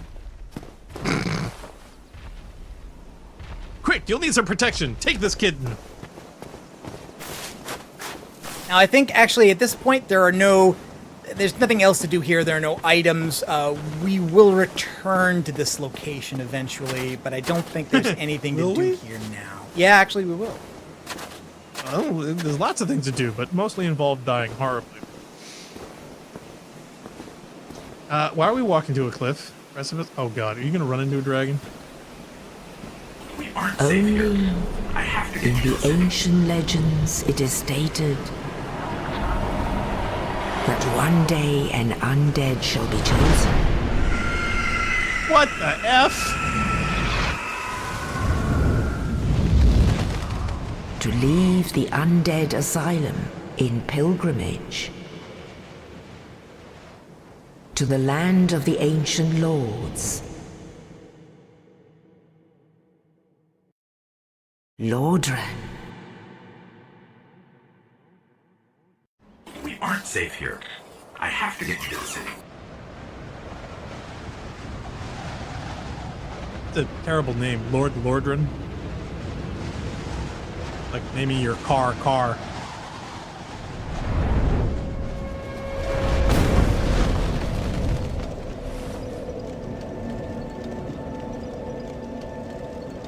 Okay, does this bird just like randomly show up to drag you places, or did somebody do this on purpose? Yep. So, welcome to the tower, Guardian. Oh, okay, so this is like your home away from home.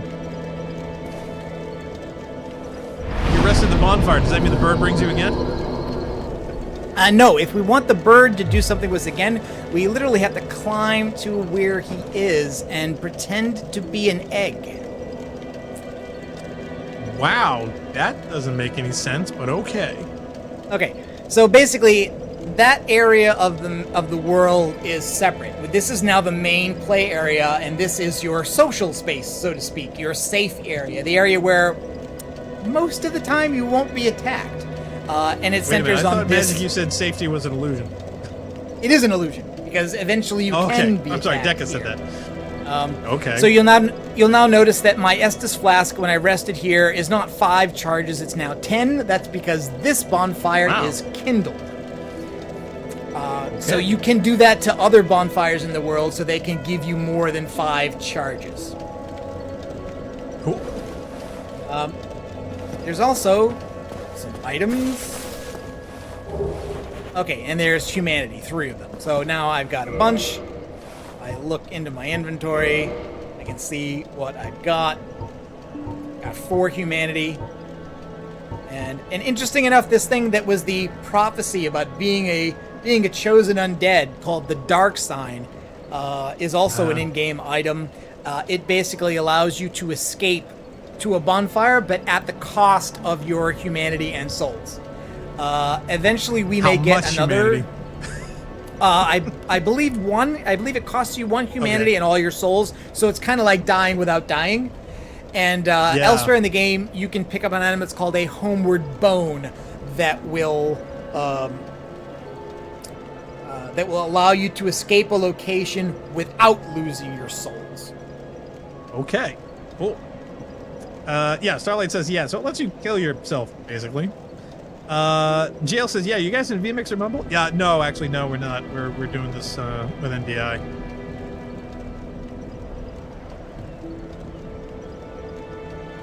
Yeah, okay, I just wanted to write back to Jill.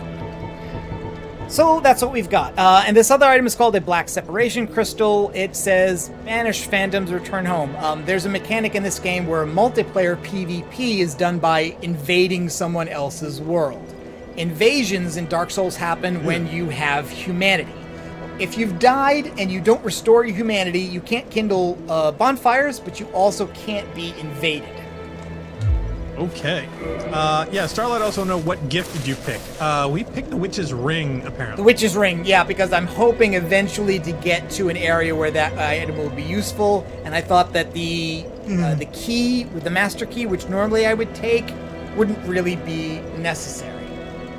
Or maybe that will be, really, especially maybe that will be an error. All right, there's a guy here we can talk to, so why don't we do that? Ooh, what do they have to say?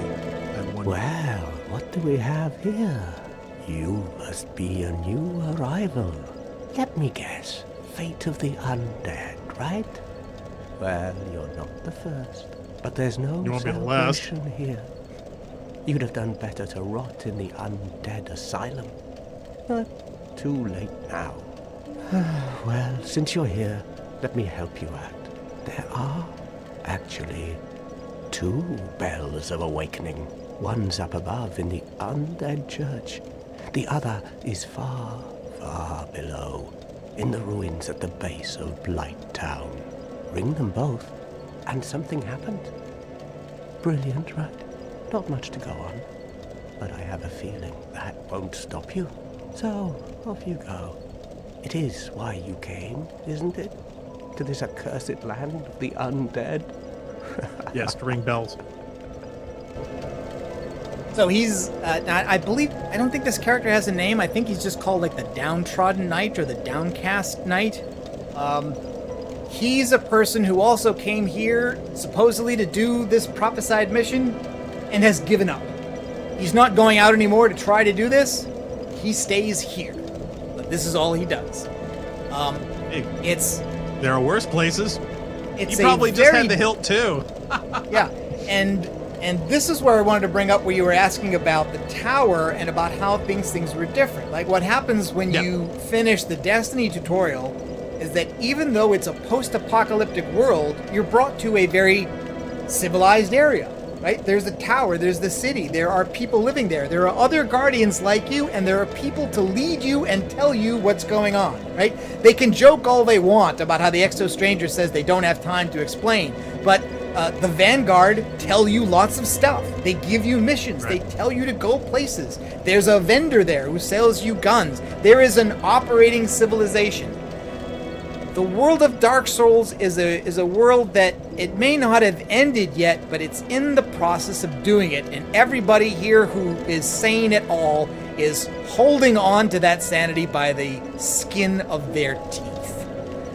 Mm-hmm. So he's just expanded a little bit on the prophecy. The other thing that the other guy told us is that, yeah, yes, undead are supposed to go there, they're supposed to rekindle the fire, but first you have to ring the bell. And this guy says, yeah, there's 2 bells. 2 bells. One above and one below. And it's easier to do the above one first, which might seem obvious, but then isn't. And also, notice we have no map and no quest marker or quest log. You know, things that we have in Destiny or in Divinity. No rally point. Nope, none of those. All right, let's see if he has got anything else to tell us before we continue. Ah, your face. You're practically hollow. But who knows? Going hollow could solve quite a bit. Yeah, the guy is literally telling you, give up. Go insane. Don't do any of this stuff. Don't play the game. What? Wow. Restoring your humanity? Well, there are a few ways to go about it. Collected bit by bit from corpses. Or you can butter up a cleric and get yourself summoned. And the quickest way, although I'd never do it, is to kill a healthy undead and pillage its humanity.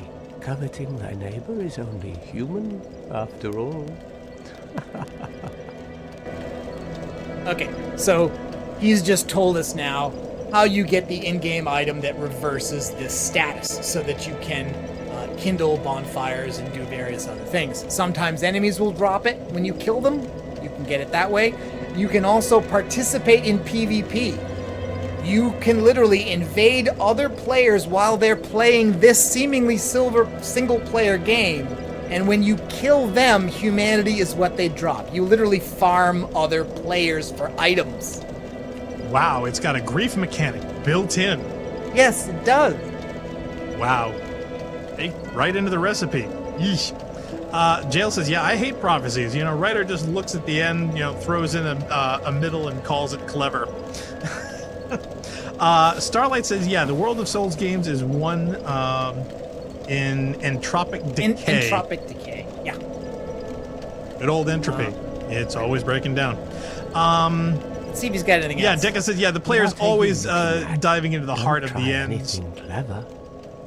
You might regret it. Oh, wow. Okay, I believe you can, as with most NPCs, you can try to kill him, but he will try to fight you, and I'm not even sure the thing he drops is worth it. Well, I was wondering how much humanity he had, if that's a thing that he says, hey, you can take it by killing other people. It's like, great, how much you've got it, I'll kill you. Oh, that's all we need. Another inquisitive soul. Well, listen carefully then. One of the bells is up above in the undead church, but the lift is broken. You'll have to climb the stairs up the ruins and access the undead burg through the waterway. The other bell is back down below the undead burg, within the plague-infested Blight Town. But I'd die again before I step foot in that cesspool. Okay, and if we actually go over here, we can see what he's talking about. We'll talk to you in a bit. I thought you were going to kill him and just get a can of beans. No. So this is the lift that goes to the Undead Parish where the Bell of Awakening above us is. But you notice there's no car here, there's no push button, there's no way to get access to that. So what he's saying is you need to go around the other way, and by other way what he means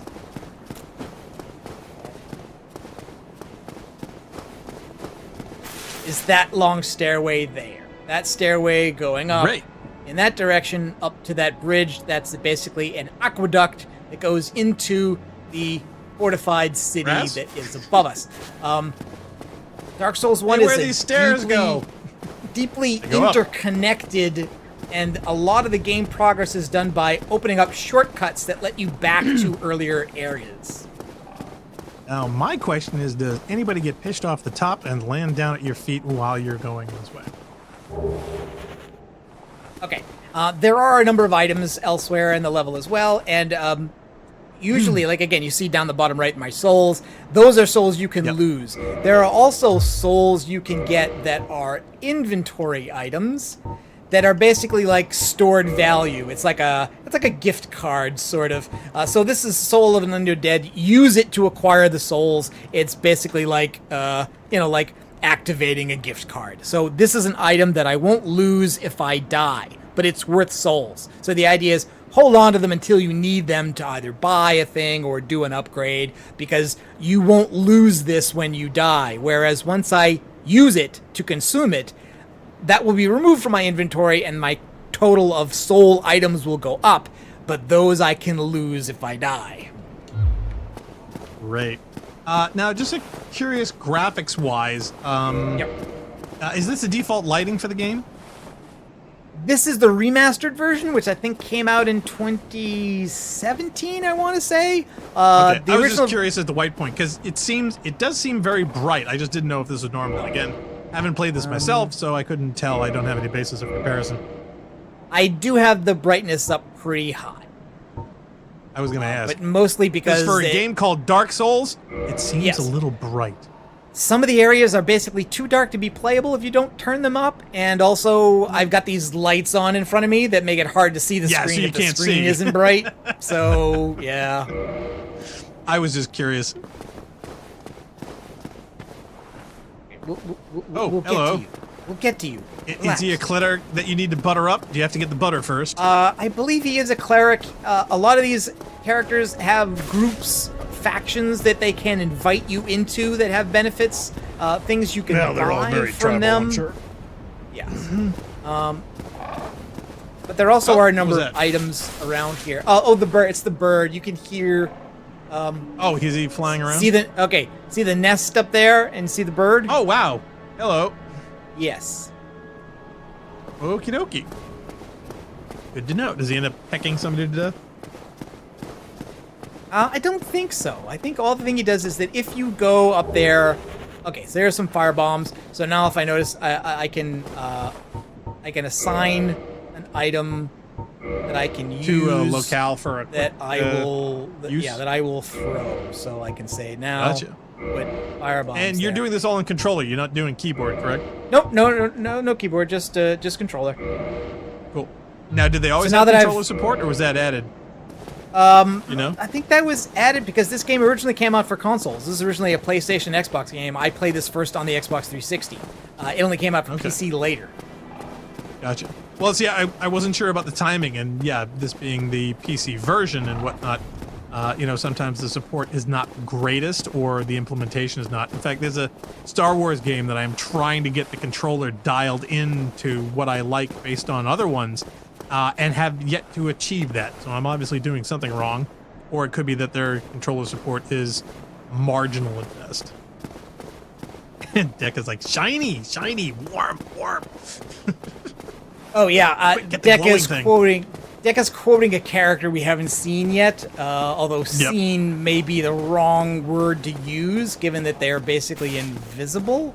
Now, the one thing I do want to say is that, is it just me, or does every one of these games have tons and tons of jars? Jar manufacturing seems to be a big business in these D&D type games, because even in Divinity, Original Sin 1 and 2, as well as this, there are jars everywhere.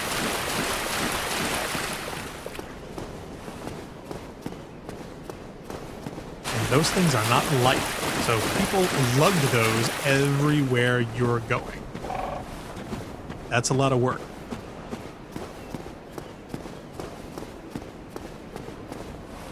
Bird. Does the bird have a name? I don't think so. But the bird has a spawn or something, and basically there's a thing where you can. Where's Crow? You can bring items to a character in exchange for other things. And that's also happens back in that area we just left that we get to. So why can't Crow fly us out of the apocalypse to a less doomed place? Because the whole world is doomed. Every place the bird can reach is doomed.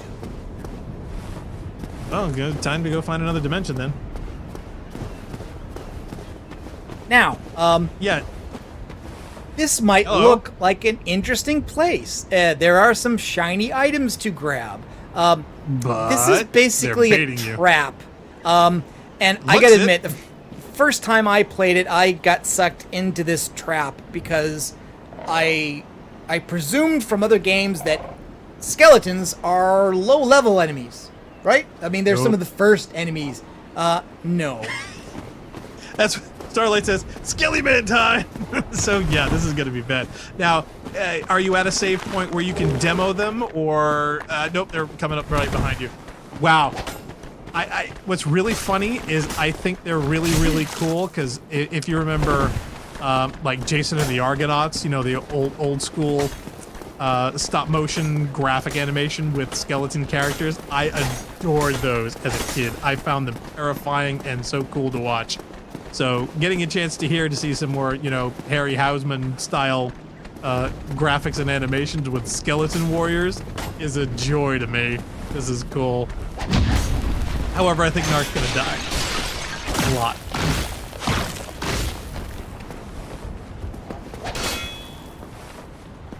Do they make this cackling noise? Now notice, that guy, when I blocked his attack... Oh, jeez! Whoa! That's not great. When I blocked his attack, he parried me, and his attack against my block took away all of my stamina. Yeah, and your health is down to nothing too, so you're one hit away from death here. That is true. Now, will they go attack Laughing Boy that's really depressed? Because that would crack me up. No, I'm pretty sure they ignore him. That's I'm pretty sure that he ignores them. But a lot of enemies in this game have ranges where they won't go past certain areas. So, for instance... Oh, okay, so you can sort of run away. Sorry. Dude! Did he just do what I think he did? He dodge rolled like a ball down to you? Wow, he's got a big sword. You bag of bones. Oh no, he got one in! He got the hit in! Oh, and Narc is down. Oh, that's a bummer. Magic okay, says, so summon the bird and fly us to Mordor. Casualty. He said, yeah, so this is Elder Scrolls 2 Daggerfall with the skeletons. Now, the positive thing about that is that those guys go back to their spawn points, and my souls are over here. Oh yeah, you got lucky, boy. Okay, so that means your at risk is no longer a now thing, 0, yeah. And you get all this stuff back. Wow. But yeah, skeletons, man, that's cool. I like that. Yeah, and also notice that they came right down into the quote-unquote safe area. Yeah, no, it didn't look safe to me at all. I thought that was a joke. Dekka says Mordor is more lively than Lordan. Okay. Yeah, so, but we're new in town. We haven't had a chance to check out Lordran very much. This is the Firekeeper. Currently, she cannot talk. If you try to talk, it just says she can't. We will find out why later. But what she does as a vendor is she can reinforce your Estus Flask. If you get certain items within the game, this increases the number of charges your Estus Flask can hold. It's the equivalent of kindling a bonfire, and that basically gives you the ability to give your Estus Flask more charges. So this gives the flask heal you more. So basically, the bonfire upgrades control how many charges your flask gets, and this controls how strong each charge is. Well, we're gonna need as much as we can get. Because reasons. Now, we have absolutely, like, no humanity right now, so I'm assuming we're supposed to want and or we need would some have soon. if I had consumed any to give the character any, I would have lost it every time I died. So basically, like, it's good if you know you're not going to die, or if you know you need to kindle a bonfire. So in a lot of cases, what you do is you fight your way to a bonfire, you reverse your hollowing, kindle the bonfire, and that spends 2 humanity. 1 to unhollow yourself, and 1 to kindle the bonfire. Gotcha. Dekka says, in short, she's very important, but as previously mentioned, you can still kill her. Yes. My question would be, why would you want to? Are you just trying to challenge yourself? Or is it one of those things where you can just be a total jerk the entire game? There are a number of items behind this area. I've kind of forgotten how to get there because I'm silly. Oh, Jail's curious how the week's going, despite everything. Well, it's rainy here right now. Not bad so far. Haven't really started very much. When the lift is available, you can get access to some items by jumping off of the lift, but it's not available here now yet, so I can't do that yet. Okay, I assume like ladders and items and mechanics and things are not really big in this game, so you can't move boxes or climb up on things or whatever else, can you? Ah, here we go. Here's the area I was looking for. Okay, wait a minute. So is there fall damage or no? Okay, there is. There's fall damage. Yeah, if you notice, I took some there. But it's worth it to get some items. A cracked eye orb. Now, the icon was the same as the flamey bits. Okay, so do all icons of items look like flamey bits, and you can't tell what it is until you pick it up? Is that how it works? Yes, everything just looks like a blue orb until you pick it up, and then it tells you what it is. Gotcha. So the kind of like an cracked eye orb is the in-game item you use to invade another player's world. It's how you initiate PvP. Great. And if you do that and you totally get pwned... Oh, then you just don't get anything. You spend the item and you don't get a reward. Gotcha.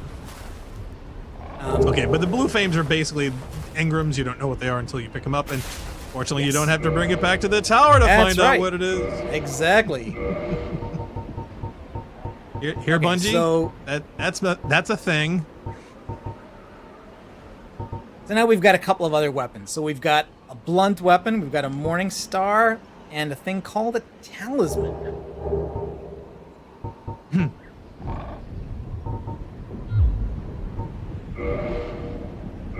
And change to the Morning Star for a bit, just for giggles. I think it's a Talisman go in a ring slot? No.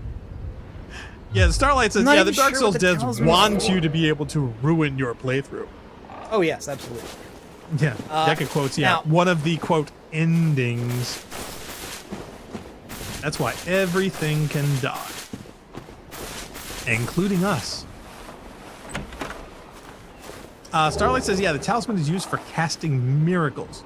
Yeah, okay, I thought it was a magic thing. So that was another one of those things where, like, I have no idea how that works, so I will ignore it. Chocolate coating makes it go down easier. Don't go in swimming for at least an hour, a good hour before you cast another miracle. Okay, this was the thing I was thinking about. Okay, so the Homeward Bone item, this is the one, it returns you to the last bonfire that you were at. And Lloyd's Talisman is, I think it's not entirely for PvP, because some hollow enemies that you will run into have their own Estus flasks, and they will heal during fights, and particularly they will heal when you do, so that now you haven't achieved anything. You've both achieved something. Consuming flasks. Yes, consuming flasks. So this allows you to basically prevent you're drinking with your enemies? But it also can be used in PvP. So if you want to stop somebody in PvP from using this thing to heal on you while you're fighting them, you can put that on. But it's it's got a limited area. Historically, you're not a big PvP player, ever. And so my question is, do you do this at all, or often, or or specifically avoid it? I specifically try to avoid it. Now, actually, I think right now I'm not even sure it functions anymore, because I think since Elden Ring has launched, Dark Souls PvP does not function. So Starlight says it's broken right now. Yeah, it should be, in this you'd be broke. playthrough, I should be entirely safe. I do remember that at some point, I think the first time that I made it to one of the areas underneath, I was on my way to Blighttown, which is a terrible poison area in the game, and I had just made it to a bonfire.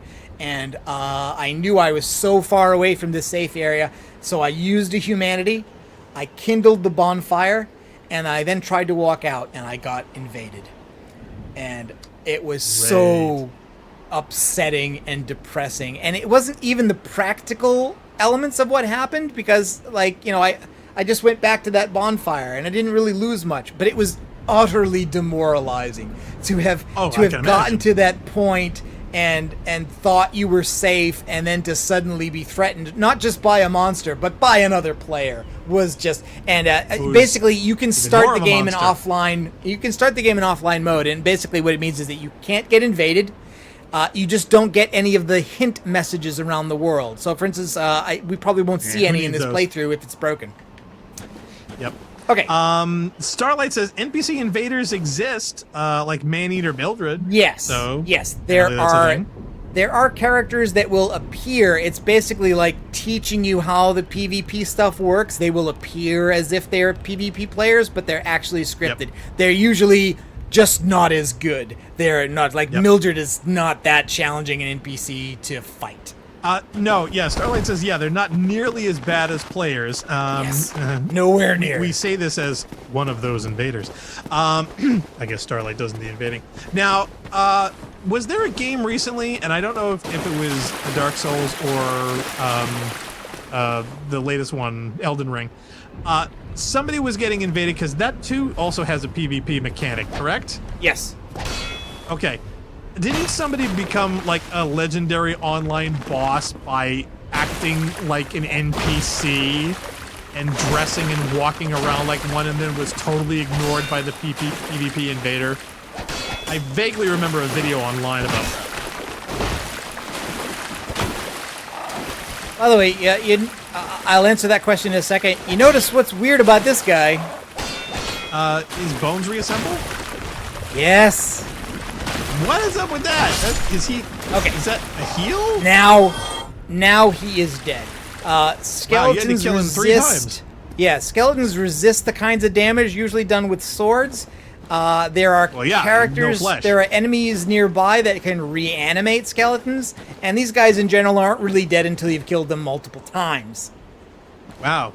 So that's the thing. Bones to make your bread. There's one right there. For the Elden Ring thing, there are items in Elden Ring that you can use to pretend to be an object, kind of like the stealth mechanic in Divinity.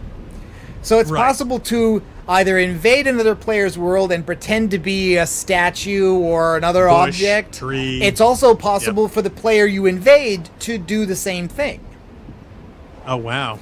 It's also possible to dress like NPCs in the game, wear their armor and use their weapons, and some players were literally like pacing back and forth in an area trying to look like an NPC, and supposedly it worked. Yeah, and it worked.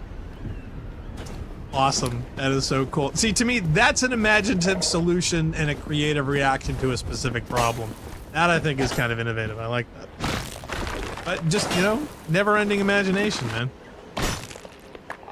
Now, this combat with these guys, is that going to attract other ones? Is the entire population of the cemetery going to rise from the dead to ruin your day? You seem to be stuck, sir. Are you okay? Yes, he's having a walking problem. They will activate if I get within range of them. Okay.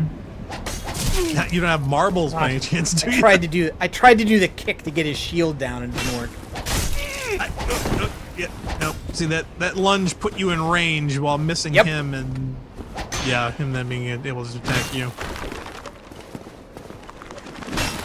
Where'd you get the mace from? I remember you. It was one of the items I picked up around the corner. Oh, okay. Better than the sword? better against skeletons. It does blunt damage, and they are more vulnerable to blunt damage than the kind of damage you do with blades. Gotcha. Is it time for a beverage? Yeah, I think so. Yes, it is. There we go. It's time for a tasty beverage.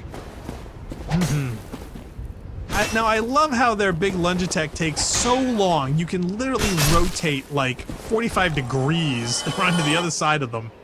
Yeah, Souls is a slower paced game in most of its aspects than, say, Elden Ring or Bloodborne or Sekiro. All of them done by Fromsoft. Okay. This one is one of the slower, if not the slowest, in that group.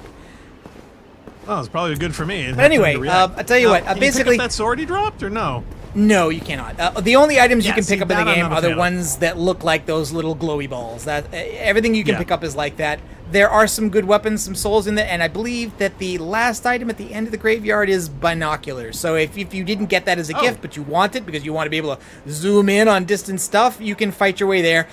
There are quite a few more skeletons, but since you don't lose items, a good way is just run through, avoid stuff, pick up as many items as you can, and then die and respawn at the bonfire with all of your items and say goodbye to those souls. That is an absolutely valid technique to use. I don't want to consume. I don't want to consume the time on that now because I want to show us some more stuff before we stop. Yeah, Starlight says, it's like D&D. Certain damage types are better or worse against certain monsters. Like fire is generally good against almost everything, but for the things it's bad against, that's why bad against them. Pyromancy, because of the way it works, can be extremely powerful for lots of reasons. One, because doing it doesn't require you to commit character attribute upgrades to it. It's just spending souls and items. Oh wow, okay. Interesting economy. So, do you summon the bird, or does he randomly take you to places story-wise you need to No, the bird stays where he is, and when you go up to the nest, there's a prompt for you to roll yourself up in a ball and pretend to be an egg, and he then grabs you and takes you back to the other place, and you do the same thing in the reverse, and you come back here. He's like a one-way monorail. Gotcha. Okay, so dumb bunny if he thinks you're an egg. We can upgrade one thing, and one thing it's helpful to do when you look at stuff is to look at the weapons you're using and see, well, what would help you. I don't know right now. I'm not sure much would. Starlight says, except in 3, with Dark Souls 3, where apparently Pyromancy requires more attribute investment than either Sorcery or Miracles. Have fun storming the castle. So this tells you, for instance, what are we thinking? The hilt does 20 damage, the longsword does 80, the Morningstar does 83, so it's a little bit more. Oh, still though, I would think it'd be easier to wield too. And the things at the bottom are required parameters. So, for instance, to use this, you have to have a strength of 11. To use this, you have to have a strength of 10. We're fine with those things. And these other ones are parameter bonuses. It basically tells you what scales with what. So, for instance, this one tells us that the Morningstar scales with strength, and that's it. And the longsword scales with both, I believe that's strength and dexterity.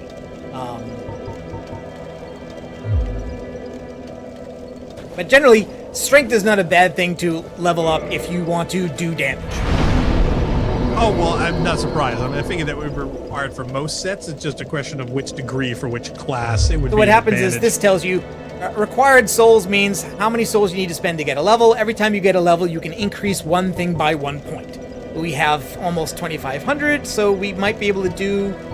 Yeah, it looks like we can do a few levels. So I can do strength, I can do an endurance, and I could do a vitality, and I think then I'm done. Yep. So now we're level 7, and I've got a little more hit points, I can carry a little more weight, and I can do a little more damage. Hey, that's nothing. I've already got over 6,335, whatchamacallit. I've been grinding for Destiny bits and whatnot. legendary shards. From here, there's a bunch of ways to go. We could go to Undead Parish through the elevator, but the elevator's broken. Down past the graveyard, there's a whole underground catacombs, but it's full of undead things, some of which we can't even damage. If we go down past the Firekeeper, there's a lift down there, but it's the same thing. There are some enemies down there that we literally can't harm with the objects we currently have in our possession. Well, didn't he say going up was easier? Isn't that what we'd want to do? Yeah, we're eventually going to go to the up, but I think we'll take a look at the down. And I think there are some items we can get that are within easy access down here, so it may be worth just doing that. Oh crap! Oh, we're heading down. I thought the lift was broken. I know the lift that goes up to Parish directly from Firelink Shrine is busted, hence the necessity of going the long way around through Undead Burg and Undead Parish. And I assume there's no way to repair, heal, replace it, return it to Actually, normal function. It's not broken, it's just stuck at the upper floor. Once we make it to Undead Parish through Undead Burg, the lift will be there. It will take us down to Firelink, and from then the lift will operate as normal. So that functions as a shortcut. We will go a long way around to that area and then come back here. And so then once we're there again from Firelink, we can go directly there. And eventually there is fast travel, but not until much later. Gotcha. So that's just another soul. And we're hearing nasty voices. Yeah. Lots of enemies, or lots of people. Lots of people in this world are in this state. Not by default hostile to you. They are still worth souls to kill them, though. So these are ones that are dealing with the madness. Yes, like that first guy who says, I wouldn't want to harm you, I'm going to die and I'm going to lose my mind. This is what he's talking about. This is what being hollowed fully means. The implication is that, if you remain dead and hollow too long, this would happen to you. That's not a game mechanic, though. That doesn't happen. Oh, gee, what are you doing? And of course, once you start to harm them... Yeah, this part I'm feeling good about. Quite a bit that happens in the game, even when you do it, you're not really supposed to feel good about, I would say. I would hope not. I mean, we're basically slaughtering the mentally challenged. Okay, and if I had the master key, I could get that door open from here, and there would be some good items to get through over there. But we don't have the key, so we're not getting those items. Go down this way past these guys. I think there are still a couple more items. Yeah, okay. By the way, without lock-on, the game will totally just let you bang your sword against whatever. The game also has item durability, and the way it calculates. Ask if you're ruining your one few weapons. You are, and even missed strokes that intersect your blade with walls and objects cause your items to degrade. Great. Yay. Yeah, Starlight, since you need both ITNF and FTH, I don't know the abbreviations on that, but it's really good to be worth it. Dark and Fire covers most of the enemies in the game, and Pyro casts faster than Sorcery. Okay, so speed casting is a factor, too. Oh, hey, the new Londo Ghosts are nearby. Yay. Yes. There's a great sword in the valley, apparently. We will not be messing with them. For people who know the game better, there is a way to go through and get a good item early. I am not that good and not that familiar, but the secret is that those enemies down there, and I'll tell you, we can go get close enough to see one before I retreat. Yeah, he says the Astora Longsword. He also says yes, it caps the transient curse. There's a class of weapons that will allow you to damage these guys, and there are consumable items that will damage these guys, but like right now, these guys down here, like right there, are totally invulnerable to all the damage I can do. Get out of here. What are you doing? If you can't damage them and they're lethal, okay, everything is lethal. They're lethal. Everything in this game is lethal. Why do I get the feeling from that Lord of the Rings book? Don't follow the lights. I think that would be a bad idea to follow the lights right now. Yes, but the game does not intend you to come here first. I would certainly hope not. My God. Mm-hmm.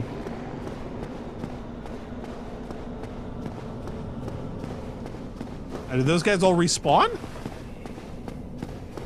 No, I just didn't kill them all. Oh, okay, because I thought there was a couple in there. Yeah, he says the transient curse, lets you hurt them, and the dual blade ghost can drop a sword that lets you kill them without transient curse. So there is a sword that apparently has that included, or just bypasses that mechanic direct.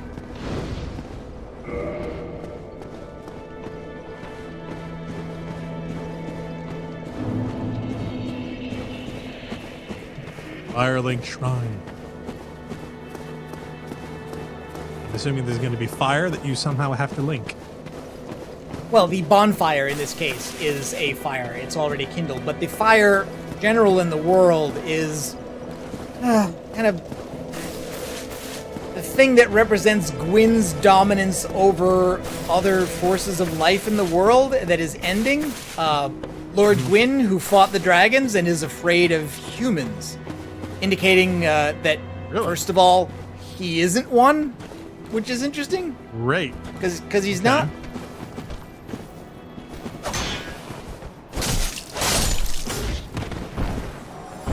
Excuse me. Nice jump there, dude. Yeah, do you get to increase the happiness of Mr. Happy-Go-Lucky at the bonfire, or is he always that sad and depressed? Oh, he's always that sad and depressed. I don't think he ever recovers. But there are other characters in the game world who are not quite so far gone.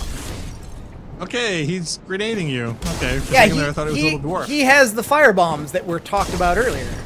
Those are a thing for him. Great. Can you bait him to use him on his buddies? That is gonna be fun.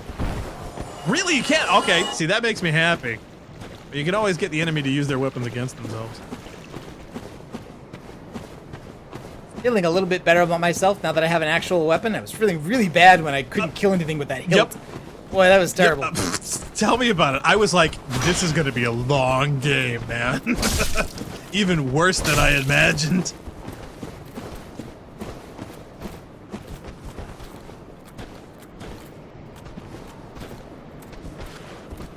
And Charlie says, oh, we used its pronouns. He tried to heal. Tried. Failed. Well, I mean, he did it, but it didn't help him. There's another item over there. I don't know if that's worth getting. I think it's just souls. I don't know that it's worth the possibility of falling off.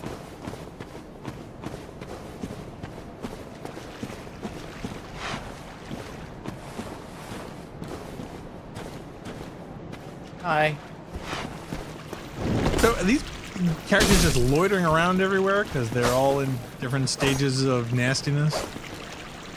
Well, you get the idea here that what has happened is that like that civilization, such as it is fallen, and that there basically is no normal life. So kind of like this is why I kind of think Destiny kind of missed it with the tower, in that the idea that there's this is supposedly a vibrant life in the civilian city that you don't really see much of anything. Most of the other characters we know are guardians. There are only a few that we know that aren't, like Hawthorne, the shipmaster.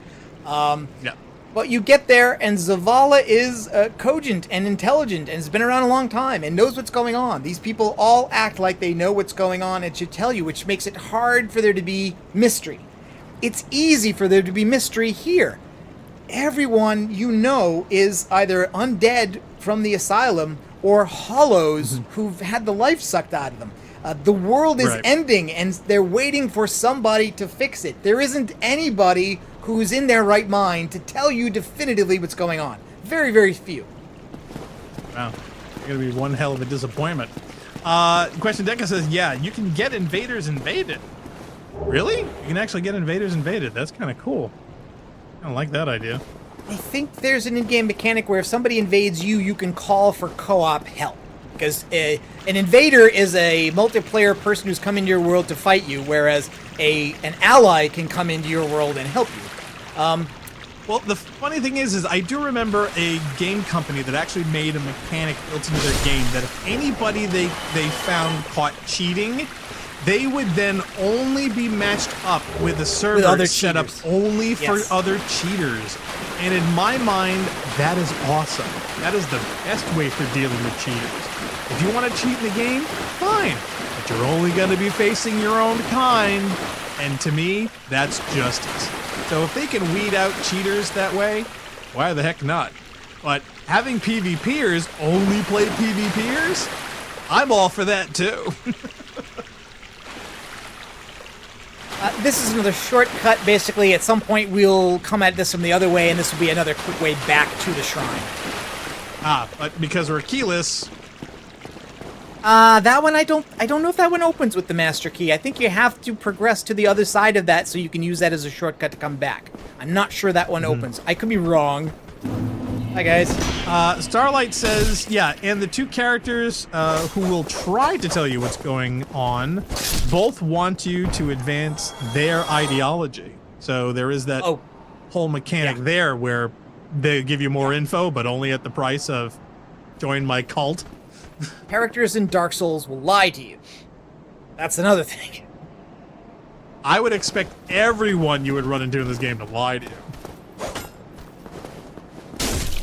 The world is not a trusting place. Yeah, Starlight says, admittedly, that one of them is more right than the other, and the one that simps for Gwyn isn't the one to isn't the one to trust. Yeah. Important safety tip. Thanks, Egon. Okay, System of Starlight, I have only ever made it to Anne Orlando, so please, we're not looking for spoilers much beyond that. Oh, is that a spoiler? I thought we were still talking about early stuff. Well, I mean, you're kind of talking more end-game stuff when you get to that. Ah, okay, I see. I get it. Oh, Jesus, behind you.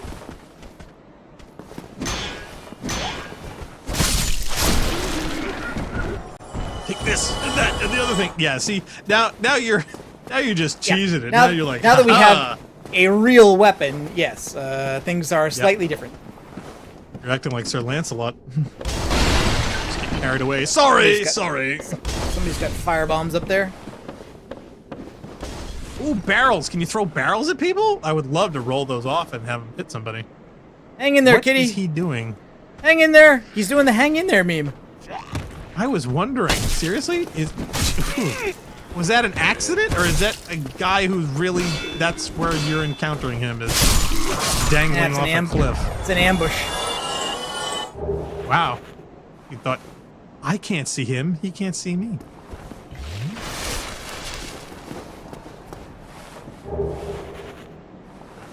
Oh yeah, and this was totally a troll. This whole area was a troll. You're lured to this area, past this ambush of these guys hanging off the edge, then climb up to fight you by an item, and when you pick up that item, it's rubbish. It is literally a useless thing.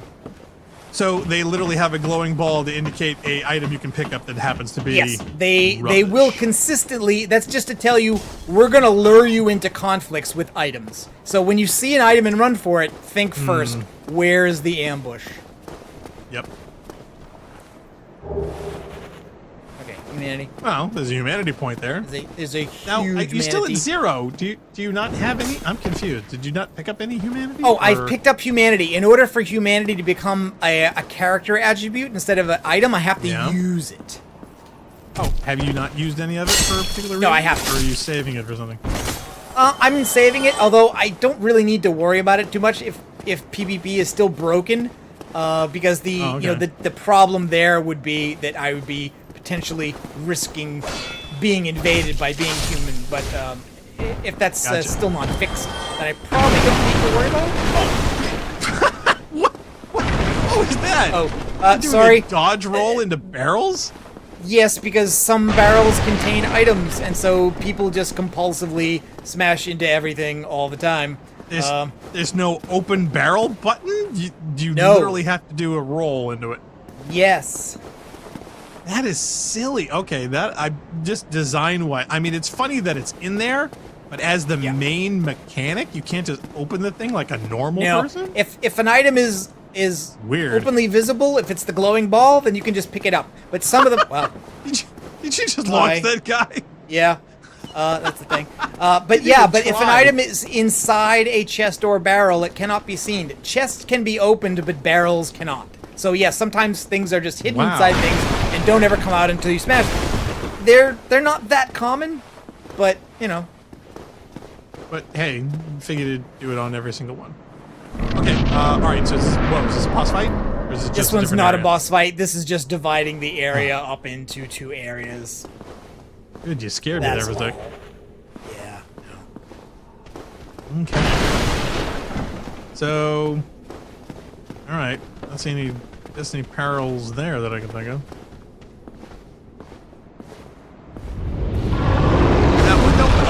Oh, wait a minute. What? Okay, we just got smog teabagged. What was that? You did say, well, hopefully we won't be running into any dragons. Yeah. Soon. Didn't it, and obviously that since you're not engaging him now, I'm assuming that's dramatic foreshadowing for when you do. Well, he is right up there on this bridge, to be fair.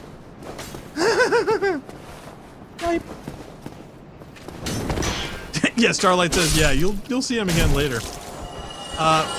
Do we know his name? I don't think he has a name. He's the Hellkite Drake. Okay. I just didn't know if they talked in this particular fantasy realm or if they were just like animals. Talking dragons. Smog was very verbose. I'm trying to remember if Dark Souls 1 has a talking dragon in it. I don't think so. Could be wrong about that. I'm assuming he belches fire then, right? Now, I assume you know where you're going, because, I mean, this is obviously, you know, not your first game playthrough. No, in fact, actually, like, this is the area that I know fairly well, because I've played it the most, because every time I gave up on an area, and then later I came back and said, oh, I should probably start over, and so Undead Burg and Undead Parish I've played quite a bit of. Dicka said, yeah, dragons live here, Blackstar. That's nice. I'd be immediately looking to move neighborhoods. Yeah, you have been doing a lot of dodging. Is that by design, or is that just a gameplay style? Blocking is a more conservative and more reliable approach to the game. Okay. Dodge rolling can be very, very useful, but I don't find it to be that reliable. Has anybody done a VR mod for this? Because I think Bull would love to play Dark Souls.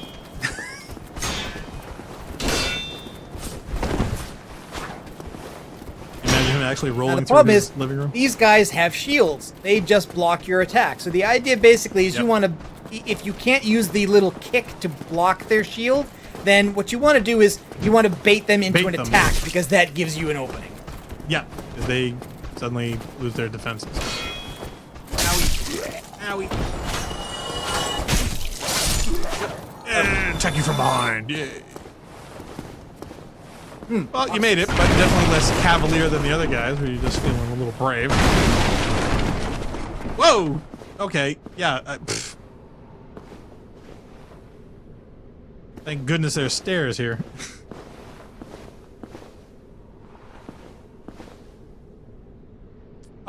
Is he hiding? Or is he a vendor? No, I don't think he's a vendor. Oh, wow. Battle axe. Okay. Do the backhand. Seems very tired. Take a look. Forever. You're not going to rummage through the shelves. I figure you would have gone through those things like crazy.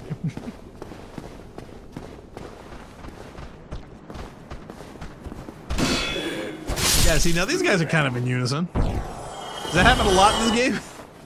Just because how it's designed, the timing?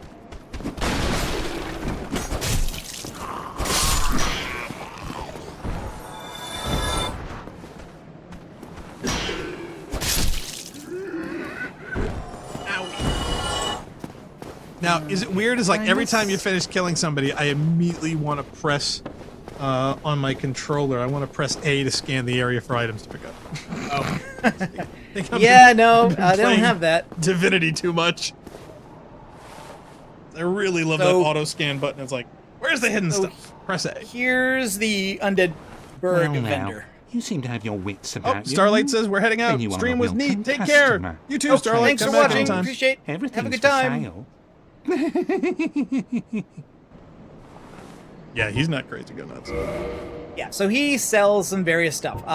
Throwing knives. That, like I said about Bloodborne having the pebble mechanic, this is the thing that they have you can do to do ranged damage. So you got fire bombs that do fire damage. You got throwing knives. I think he also sells some bows. Yeah, but you said they suck. I kind of like the throwing knife idea, but I worry about too many shields. The bows aren't good for most things, but there's some cheese you can do with some bows in certain locations to do some very specific things. I'll see if I can get away without doing that, but it's always an option.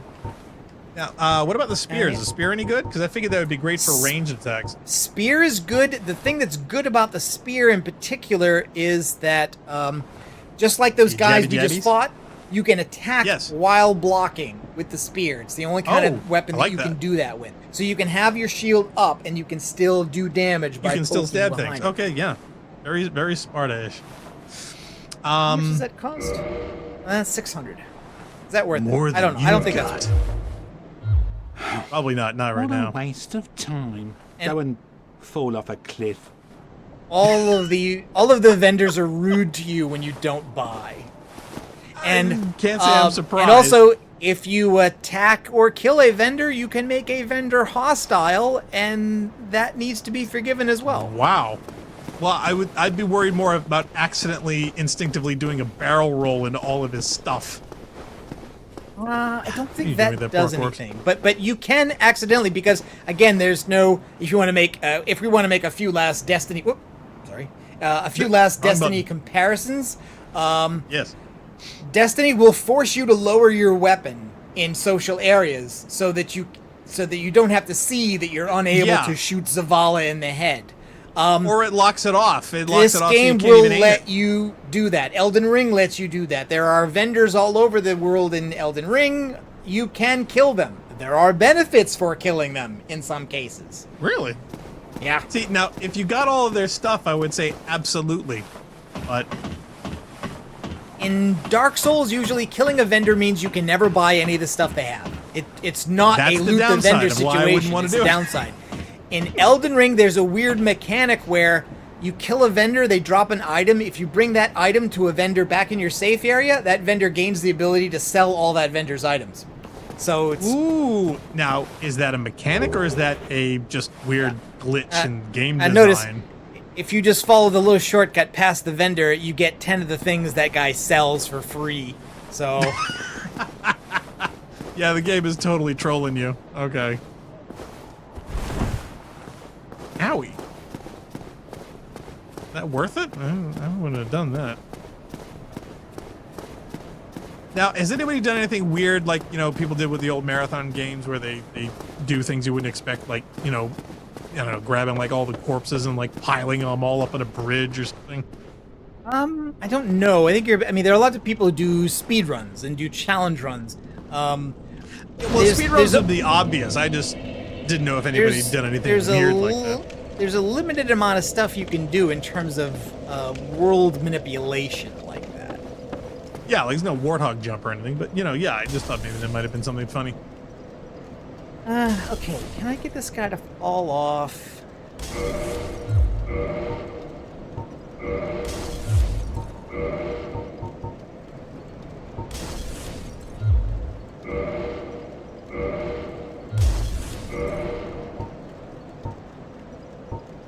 Oh, speaking of the bird, if there's a dragon like just over the ridge, did they encounter each other or run into each other at any point? 'Cause I think that would have been naturally bad. Yeah, okay.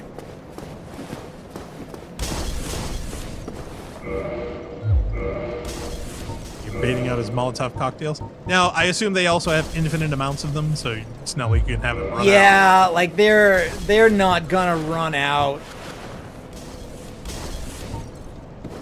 Oh, that exploded midair. Fortunately.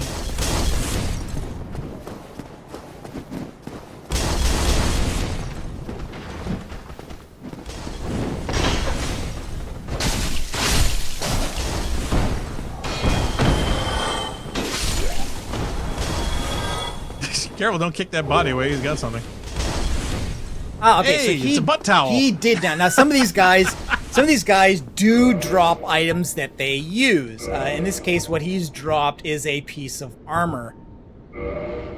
Any So, good? for instance, I've got the hard leather boots, and this tells you all the stats that these have. So it's beyond even what Destiny has. So you've got physical defense for these items.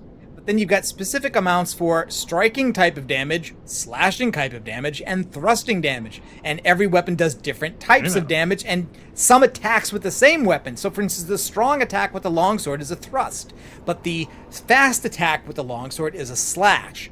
And a then you've dropping got- of the fork on you is a paper cut. Yeah, and you've got magic defense, fire defense, lightning defense, Poise, which is that hidden stat I was talking about before. It's on items, but you don't ever see like what enemies have or what other items have. Not hidden, it's right there. Bleeding is a status as well, that is damage over time. Poison, and then Curse, which is like poison, but worse. Wow. Not just poisoned, it's cursed.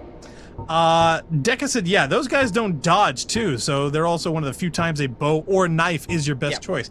And yeah, can you identify which ones will defend themselves in certain ways just by looking at them, or is that an experience that you get over time? It's with an experience-based characters? thing. Basically, I mean, you can look these up in the wiki, or you can just learn them.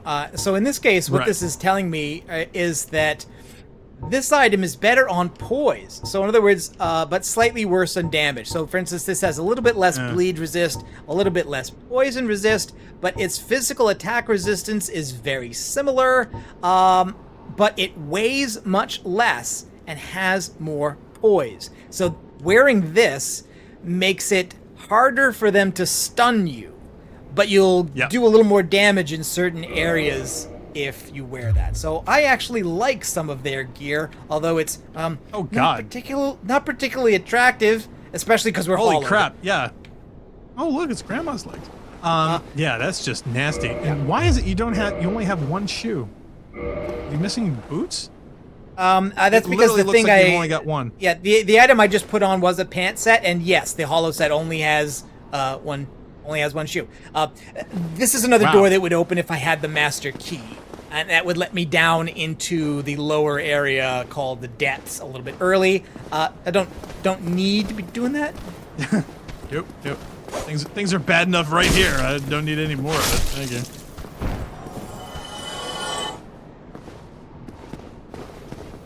Okay, now where's a good place to wrap up for today? Please, not here. Ugh.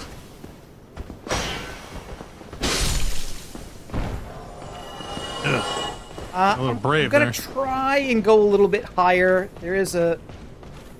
Yeah, I just didn't know if there was a bonfire nearby. If so, that might be a good spot. Oh, hello.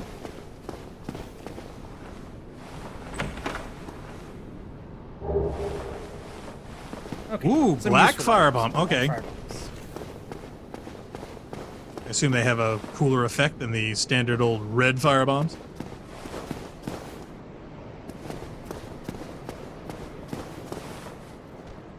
Oh, geez. Wow.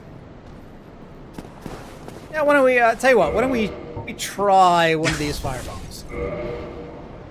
Okay. It's funny, that guy, you can still hear him tossing them off to the side there. There we go. Oh no, it's the X. Darn it, I forgot how this works. Wrong button. Ooh, ow. Ooh, that hurt. Oh, did he get his buddy? Oh, I laughed so hard if they end up firebombing and killing their buddy. That would be awesome. Everyone's throwing another one. Oh, what'd you do that for? I didn't mean to. I thought I was healing. See, that's the thing. Okay. here's the thing. Oops. For not very friendly, right? Because Destiny has no healing mechanic in it, right? You just hide behind something, your shields come back, you heal. This has healing items. It is the Estus Flask. You rotate it with the button that changes to stuff that are weapons, like firebombs. So you can throw a firebomb into a wall you're standing in front of when you meant to heal. And just, too bad, man. Get good. Do what, know what you're doing. And I thought you said you would never say that. Oh, I'm not gonna say anybody should get it because the whole thing is kind of bullshit. But all right. Well, see, that's why when I get used to certain mechanics in certain video games, and you instinctively that start guy died, pressing the and wrong his buttons. buddy didn't even care. Wow.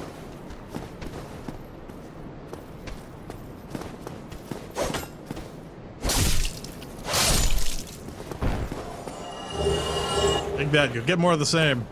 Oh, what was that? Hollow Warrior what? Yeah.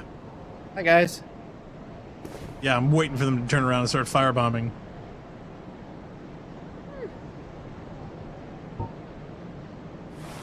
Push them from here? Darn it, no. Oh, wow, just out of range. See, now if you had that mod on your armor that allows you to throw grenades further, you would have been okay. Oh, wait. Did he catch it? What? Oh, no, wow! that was a throwing knife. Oh man, okay, did your shield protect you from the flaming stuff? Because I don't think it damaged you that much. Quick, knock him off! He fell off. You fall down? Yep. You fell off! Oh, even better.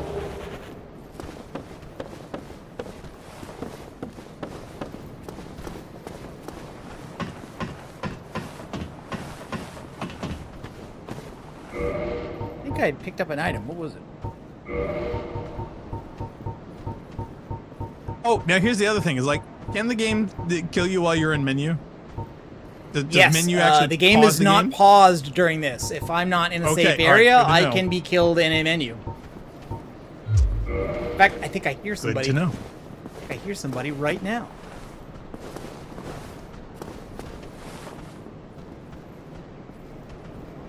Too bad you can't like pick up their corpses and I like think that- wear them so you can like pretend to be their friends. I think that guy who fell did not die. No, he didn't. Oh, he didn't. Oh, he did. Nope. Fell down and went boom. But yeah, And he's he's still got his firebombs. And now he's dead. Good for you, guy. Living the dream. Or deader.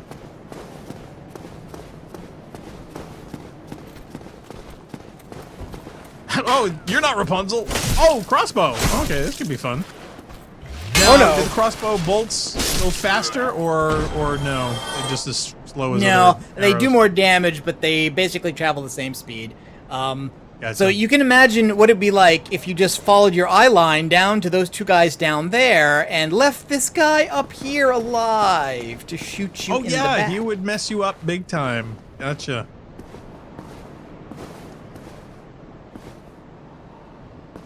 Hey, can I get you to come up here? Yes. See? Now he came, and only he came. Oh. Right. So his buddy, because you did not throw a throwing knife at him, is not aggroed.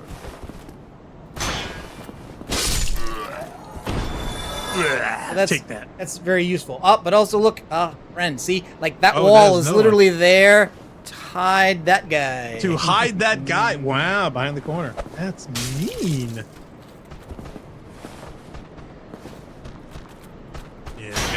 And also notice that the shield blocking is very directional and is very dependent on the lock-on, in that like if I'm facing this way with my shield up, you can totally be hitting the side of the back. Having the shield up is not a magical block damage thing. It's right. It's just based on it's you there facing the mean- right way. Yeah. Well, I kind of like that. There's a certain level of practicality in there, where it's like, There yes, is it's a a- shield, but it doesn't shield you 360. There is a complexity to the melee system that I enjoy, and that it's not your fighting game million button combo thing. It's combinations of a few simple commands. Yeah, it's not Killer And Instinct. and I kind of like it. Yeah. Jeez. Sorry. I don't know. I'm kind of over the little floppy bodies, though. That can Oh, get okay. a little- Wow. Yeah. Oh, man, I'm spoiled by the playthroughs I've done with Master Keys because if you get into that room, you can get out to that ledge there with that and open that chest. But it's okay. Wait a minute. There's no crawling mechanic? You can't climb or anything? No climbing, barely any jumping, no crouching, there's no stealth. Can you do a barrel? Wow, you guys really thought you'd do that to me twice. A barrel! Flaming barrel! Okay, wow. Speaking of barrels, no, can you get over the ledge there and just like do a barrel roll off into the platform there on the right?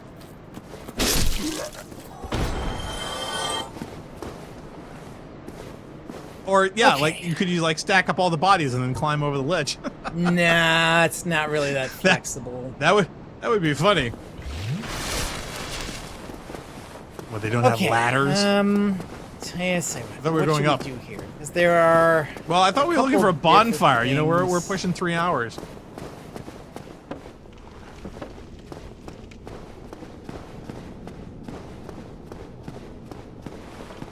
I don't think there's anything in here. I feel so bad for the poor soul who not only lugged those up here, but spent all the time finding those.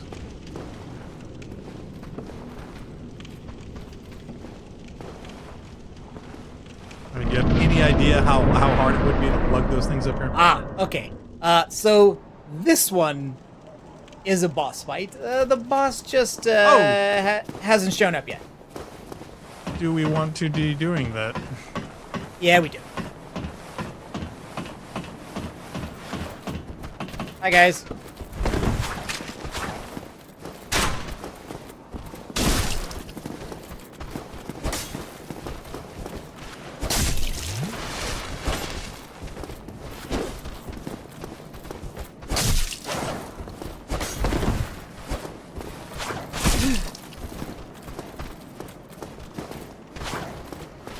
Oh wow, they have this little dodge.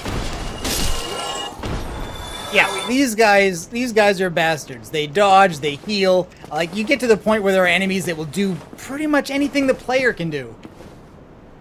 Not these guys, but other guys. Other guys who are worse. Way worse. I think if I hit... There's one button, if I hit it, I'll slide down the ladder, but I can't think of what it is now. Don't hurt yourself. Oh, don't tell me this is the dragon. This is not the dragon, no. Thank goodness. Well, you said, you know, because he was flying up around here before, and you said we were going to see him, quote, later. Yeah. Yeah. He's soon. Yep, something's going to do. Oh, God, no, it's a huge troll. What is that? Yes, so this is Taurus Demon. Oh, it's a demon. What, are you going to get the height advantage? Yes. Now, he can jump up here, but you can do one of those high damage attacks like they taught us how to do. Can't we just set him on fire? He's made of fur. Oh man, you're totally gonna get stuck on a rock, aren't you? Did you just get squished? What am I looking at? Okay, the camera literally did not want to show you. No, yeah. That's 3049. Oh, wow. Okay. That's not good. And now you're back here. And we're back here, and every enemy between me and there is alive again. Wow. Okay. So, that's a thing. And that's why the next thing that Dark Souls players learn to do is run past everything. Well, that's just it. I was wondering if you were going to do a speed run on this thing because you don't need to. Okay, well, is there anything else you want to do before we wrap up for today? Yeah, I do kind of want to beat that boss. But if you want to end now, we can end now and do that later. Well, yeah, we could save the boss for next time. I mean, you know, goodness knows how long that's going to take, assuming we're that lucky. So, okay. All right. Well, anything else you want to say before we bail? Because definitely, as you can see, there's lots of parallels between these games, development, executions, designs, and characters. And yeah, for all the fans out there, that the mechanics and the different aspects of each of them, definitely you're getting attacked, it's definitely interesting to actually see through, you know, behind the scenes, where, you know, you kind of get the organic feel that gamers and players and developers, you know, they all share a certain experience with certain titles and whatnot. And a lot of time they get incorporated into different titles and other works from other studios. So that is definitely a thing. The last thing I guess I would say is that I think where Bungie, I think, missed it was in the tower, because what happens here is that Firelink Shrine starts off with very few people in it. We talked to one guy. There was one priest around the corner. We didn't talk to him. And then there's the Shrine Maiden, the Fire Maiden at the bottom that could not speak. But through the game, characters you meet in the game world, you can talk to and you can send them here. And Bloodborne has a similar mechanic where you can meet characters and tell them to go to certain places for safety. And I kind of miss that because Destiny has vendors out in the world that you could talk to get bounties from. And then there's characters in the tower that are there for you to talk to. But you never got the sense of what you were doing was you were collecting people in the world and making a safe place for them to go to so that you improve the state of the world. In Destiny, you go out and constantly kill enemies in order to make numbers go up. But the tower is never any more or less safe, and the world is never any depopulated of enemies. Like, there's no change. See, that's the thing. Yeah, well, thank you. No change. That's the one aspect of it that I've never quite understood and was terribly disappointed at, is that there feels like there is zero progress. It's like nothing you do matters. We don't have another city that's built. We have not, you know, either made friends with or evicted from all the bad guys that are on the planet now, let alone any others in the star system. All the little secrets and interesting things about the collapse we really haven't found tons of. We've simply had wave after wave of new bad guys, and each bad guy has different reasons for them doing bad things. And that literally feels like, you know, an ocean tide that never ends. You know, it's like they've literally got it where it just, you know, here's the next thing and the next thing and the next thing. But yet nothing has progressed at all, really. And that, to me, has always been supremely disappointed. I feel like it's like walking to that same room where you've killed 50 guys and it's like, well, what's the point? They're all just going to come back the next time I arrive. So that's something I always hoped that at some point things would improve somewhere, anywhere. Or better yet, I always thought, you know, when the Red War started, with Destiny specifically, that we were going to lose the tower, and that was going to be it. And we would have to evolve and do something different. Do something, you know, completely, you know, arranged in a different way than what we'd previously been doing this entire time. So, they didn't quite do it. We just moved over to the wall, and we're calling that the tower. Which I never understood when I would call it the wall. But anyway. So, for this one, though, yeah, I'm definitely seeing a lot of the parallels that you mentioned. And yeah, obviously, it's got a huge fan base and is definitely an enjoyable time for a lot of people. I think the mechanics and whatnot, I would probably not be very good with personally. I don't think I could persevere as much with it as you have. I do enjoy, I put it this way, like, I think this game and Destiny both make you grind, but I like this kind of grind better, somehow. I don't know. It's strange. It's certainly not as insane, you know, as a lot of the crazy combats and a lot of the other ones. Not only by the nature, but also the environment and the enemies so far. Those big bosses all the time where, you know, literally you can get stomped into oblivion and literally have to go back and fix everything you did to get there. That would demoralize me. Yeah, I gotta admit, I think some people play Dark Souls because they like the boss fights, and for me, the boss fights are like a thing you have to get through so that the world is safe for you to walk around in it. Right, it's not the goal, it's literally the obstacle. Yeah, for me, it's not the goal, it is an obstacle. Yep. Okay. Alright, well, I guess that's going to be wrapping it up for this particular run. We certainly hope you've enjoyed watching the Reddit.net playthrough of Destiny Souls, the comparative gameplay and analysis of Destiny and Dark Souls games. Until next time, we certainly hope that you will come by and visit us. Feel free to check out our past and present videos on our YouTube channel at Rhapsody.net, and we usually do these at Saturday at 3 p.m. EDT, but also randomly during the week. So if you want to find out where, when, and what, please feel free to check out our schedule at rampancy.net/schedule. So until next time, I am Blackstar, he is Narcogen, we are Rampant, and we certainly hope to catch all of you next time. Thank you for watching. Bye.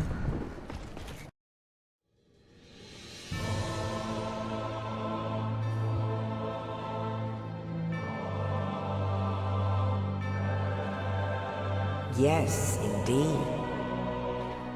The dark sign brands the undead.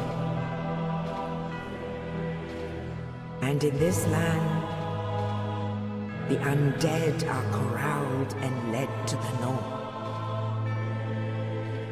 where they